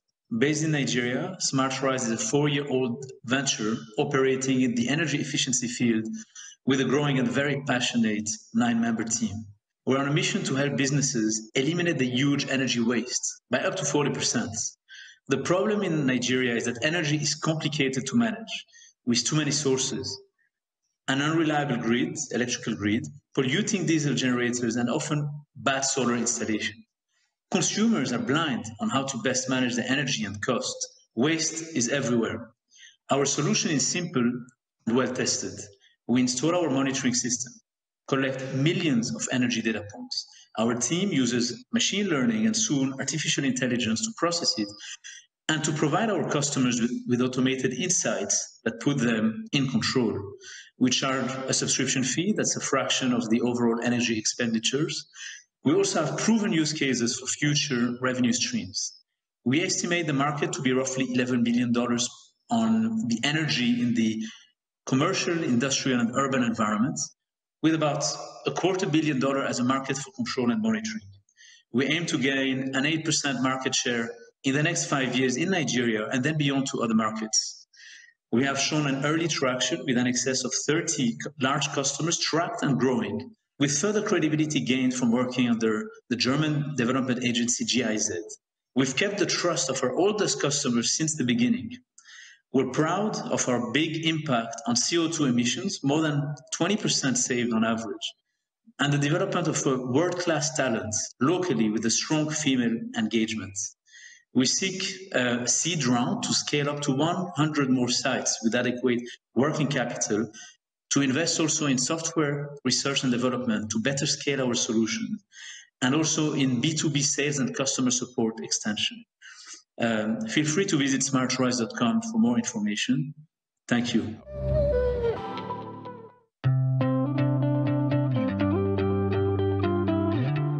Je suis Anita Amewi Gamado, promotrice de l'entreprise agroalimentaire UPEC-DC, spécialisée dans la transformation de la noix de coco en huile naturelle, bio et riche en vertus, présentée sous deux formes, à savoir pressée à froid et pressée à chaud.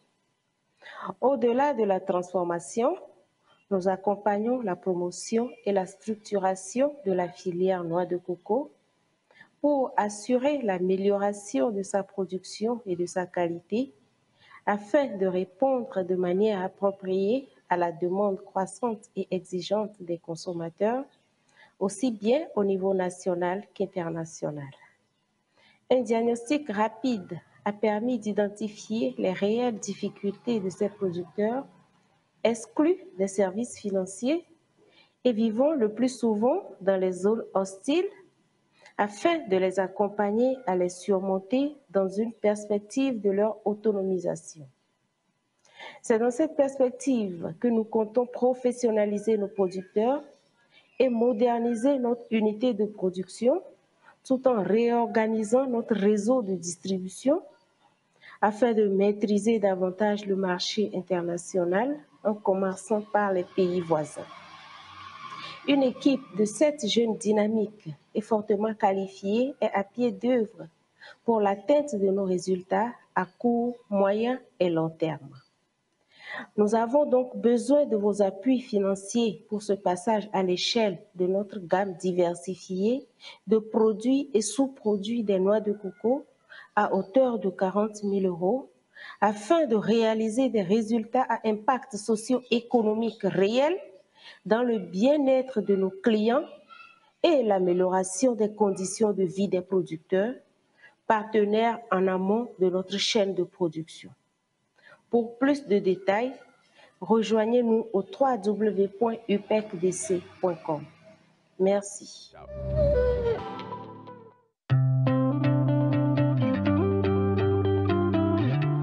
Bonjour, je m'appelle Thomas Gajan et je suis directeur général de la société Swiss Freshwater. Swiss Freshwater a été créée en 2008. En 10 ans, nous avons produit et vendu plus de 185 millions de litres d'eau. Notre équipe compte aujourd'hui 20 personnes basées principalement au Sénégal pour y construire l'offre de franchise et en Suisse où nous produisons les machines. En Afrique subsaharienne, seuls 24% de la population a accès à une source sûre d'eau potable. L'eau en bouteille, même en bonbonne, reste très chère. L'eau filtrée et les sachets plastiques sont chers, polluants et d'une qualité douteuse.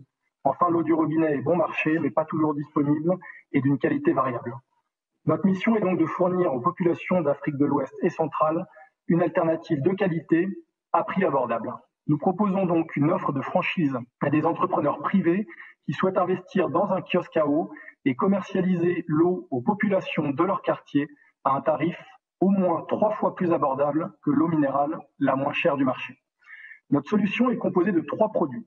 Des unités de traitement de l'eau communicantes et équipées de 4 étages de filtration, une plateforme web permettant le suivi à distance technique des machines et de l'activité commerciale des kiosques à eau franchisés, et enfin, une offre de franchise complète permettant l'accès à une marque Swiss Freshwater et le savoir-faire.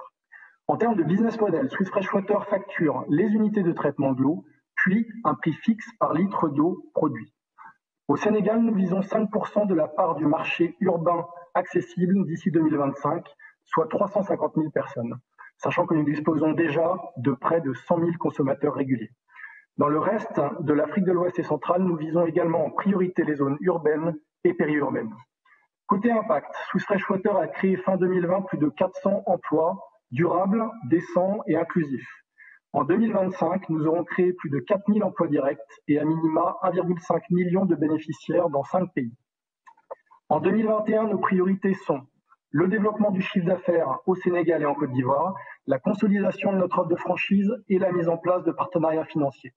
Pour cela, notre besoin de financement s'élèvera fin 2021 à 2 millions d'euros, devant nous conduire à un break-even courant 2024.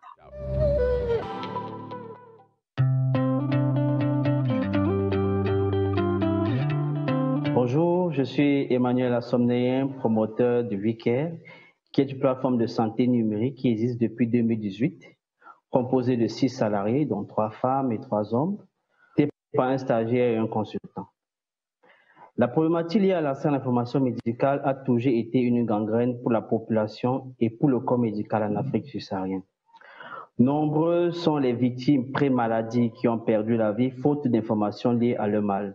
Mon père est décédé en 2015 parce que le médecin n'a pas pu avoir la bonne information pour le prendre en charge rapidement. D'où donc la nécessité de la mise en place d'un système sécurisé de vulgarisation de l'information médicale dédié à diverses cibles, malades, corps médical, institutions, chercheurs. Avec WeCare, nous en avons fait notre cheval de bataille en proposant une plateforme révolutionnaire qui vise à collecter, à travers son canal digital, analyser grâce à une intelligence artificielle, stocker et faciliter l'accès aux informations médicales, ceci favorisant une rapide prise de décision et une meilleure prise en charge des patients. Nous gagnons de l'argent de 2 manières, par les abonnements des utilisateurs. Si toutefois un utilisateur ne veut pas ou ne peut pas payer son abonnement, de la publicité lui sera proposée, et par les commissions sur les médecins. Au Cameroun, le marché potentiel est de 30 millions d'euros uniquement sur les hommes et les femmes de 18 à 40 ans. Depuis que nous avons lancé WeCare, c'est plus de 50 000 personnes touchées, 3 500 consultations à distance effectuées, 10 000 consultations en présentiel et des conseils de santé prodigués dans le forum. Actuellement, nous sommes présents à Yaoundé, Douala, Bafoussam et nous aimerons nous déployer dans le reste du pays. Pour cela, nous avons besoin de 300 000 euros en capital. Merci.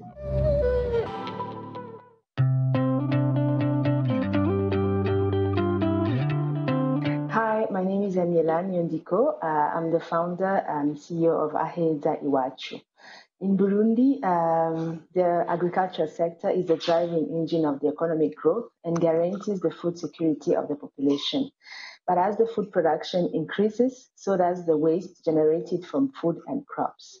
Unfortunately, as in many countries of Africa, Burundi, the waste regulation is not well regulated, hence it leads to a continuous environmental degradation. In 2016, upon seeing the great need in the disposal practices and how this is affecting the population living in suburban areas mainly, I decided to create Aheza Iwachu with the aim of providing an environmental response, conservation response.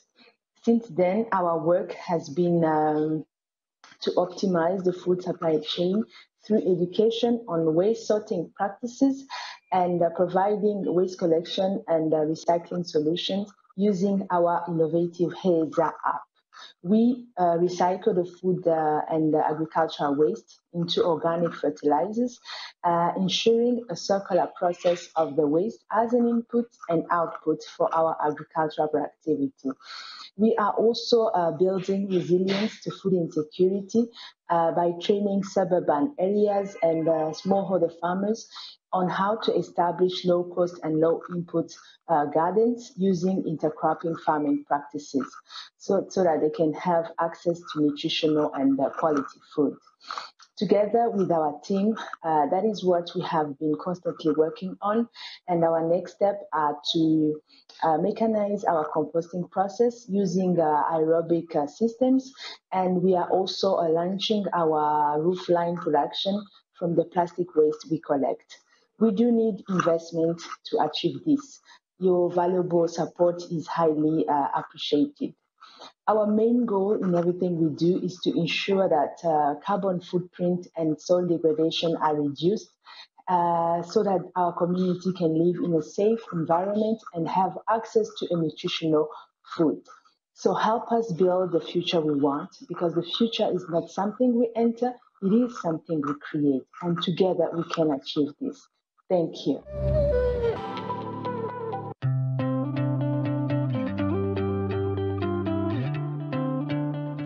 Bonjour, je m'appelle Julio, je suis le directeur de FAD. FAD, qui veut dire Racine de Malgache, est une organisation qui œuvre pour le développement économique et social des familles. Et pour cette raison, donc, nous avons mis en place 3 volets d'activités. Une activité d'accompagnement social, une activité de mutuelle de santé et une activité de microcrédit. Les cibles principales de l'organisation sont les familles qui vivent avec moins de $2 par personne et par jour et qui répondent à un outil de catégorisation sociale développé en interne. La spécificité du microcrédit, c'est que c'est un crédit sans garantie matérielle, parce qu'ici, les institutions de microfinance demandent jusqu'à 150% de garantie matérielle, ce que les familles vulnérables ne disposent pas. Le crédit est aussi évolutif, c'est-à-dire que le premier prix est plafonné à 70 € et si l'emprunteur arrive à bien respecter les conditions, il peut avoir le double au prix prochain. À partir de cette année, nous allons entamer une transformation institutionnelle de l'organisation avec la mise en place d'une société anonyme pour la partie microfinance. Et pour cette raison, donc, nous avons 3 stratégies afin d'atteindre l'autonomie financière qui était de 80% à la fin 2020. Le premier, c'est que l'augmentation du montant des crédits. Le second, c'est la mise en place de l'utilisation des tablettes par les agents de crédit afin d'augmenter leur productivité. Et le troisième point, c'est l'injection de 1 million d'euros sur 5 ans pour le financement du microcrédit. Enfin, pour terminer, FAD, à la fin 2020, dispose de 36 points de service, emploie 229 salariés et dispose de 17 000 emprunteurs en cours. Je vous remercie beaucoup.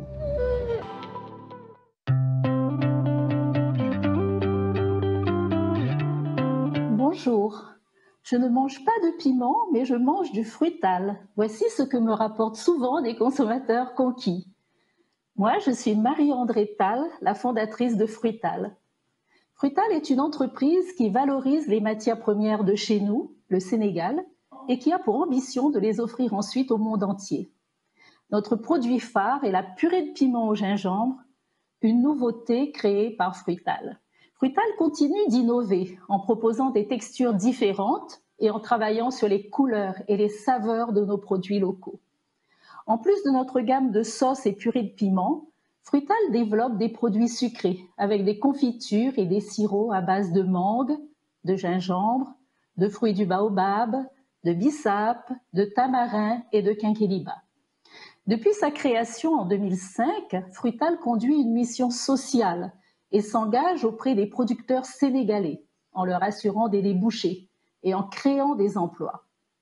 Notre politique consiste à acheter nos matières premières à un juste prix en privilégiant les productrices.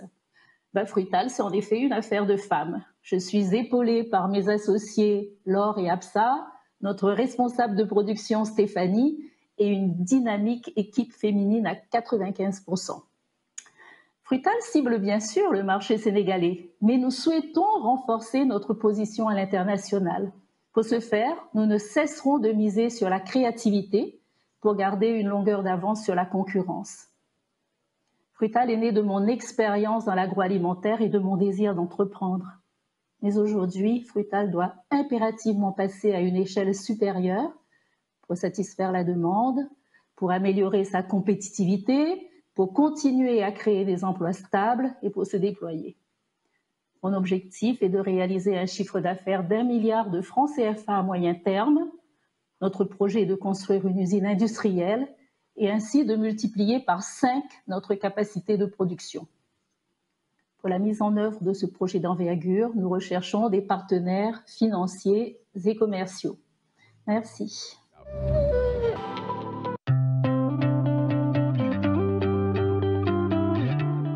Hi, my name is Cynthia Asije. I'm the creative director and founder of the Adire Lounge, which is based here in Lagos, Nigeria. So what we do is we empower women and youth in local communities and rural communities. We empower these women with hand-dyed textile skills, which is known as Adire in Nigeria.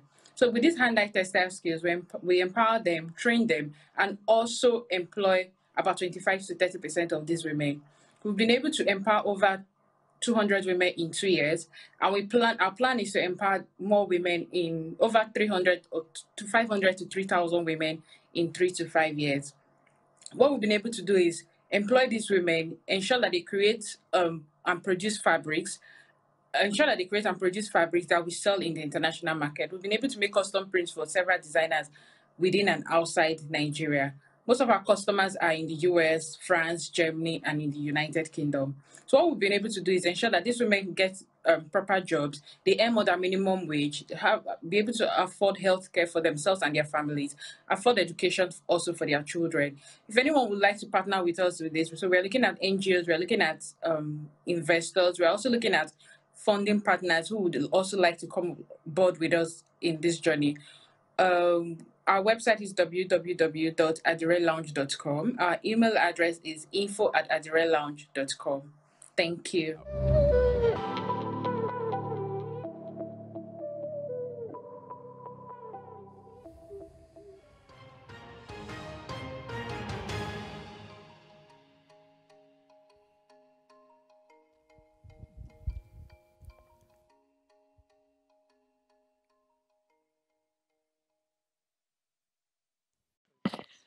Thank you, everybody, to all of the startups for these inspirational pitches and the energy that you've brought to us using their solutions. Congratulations to all of them.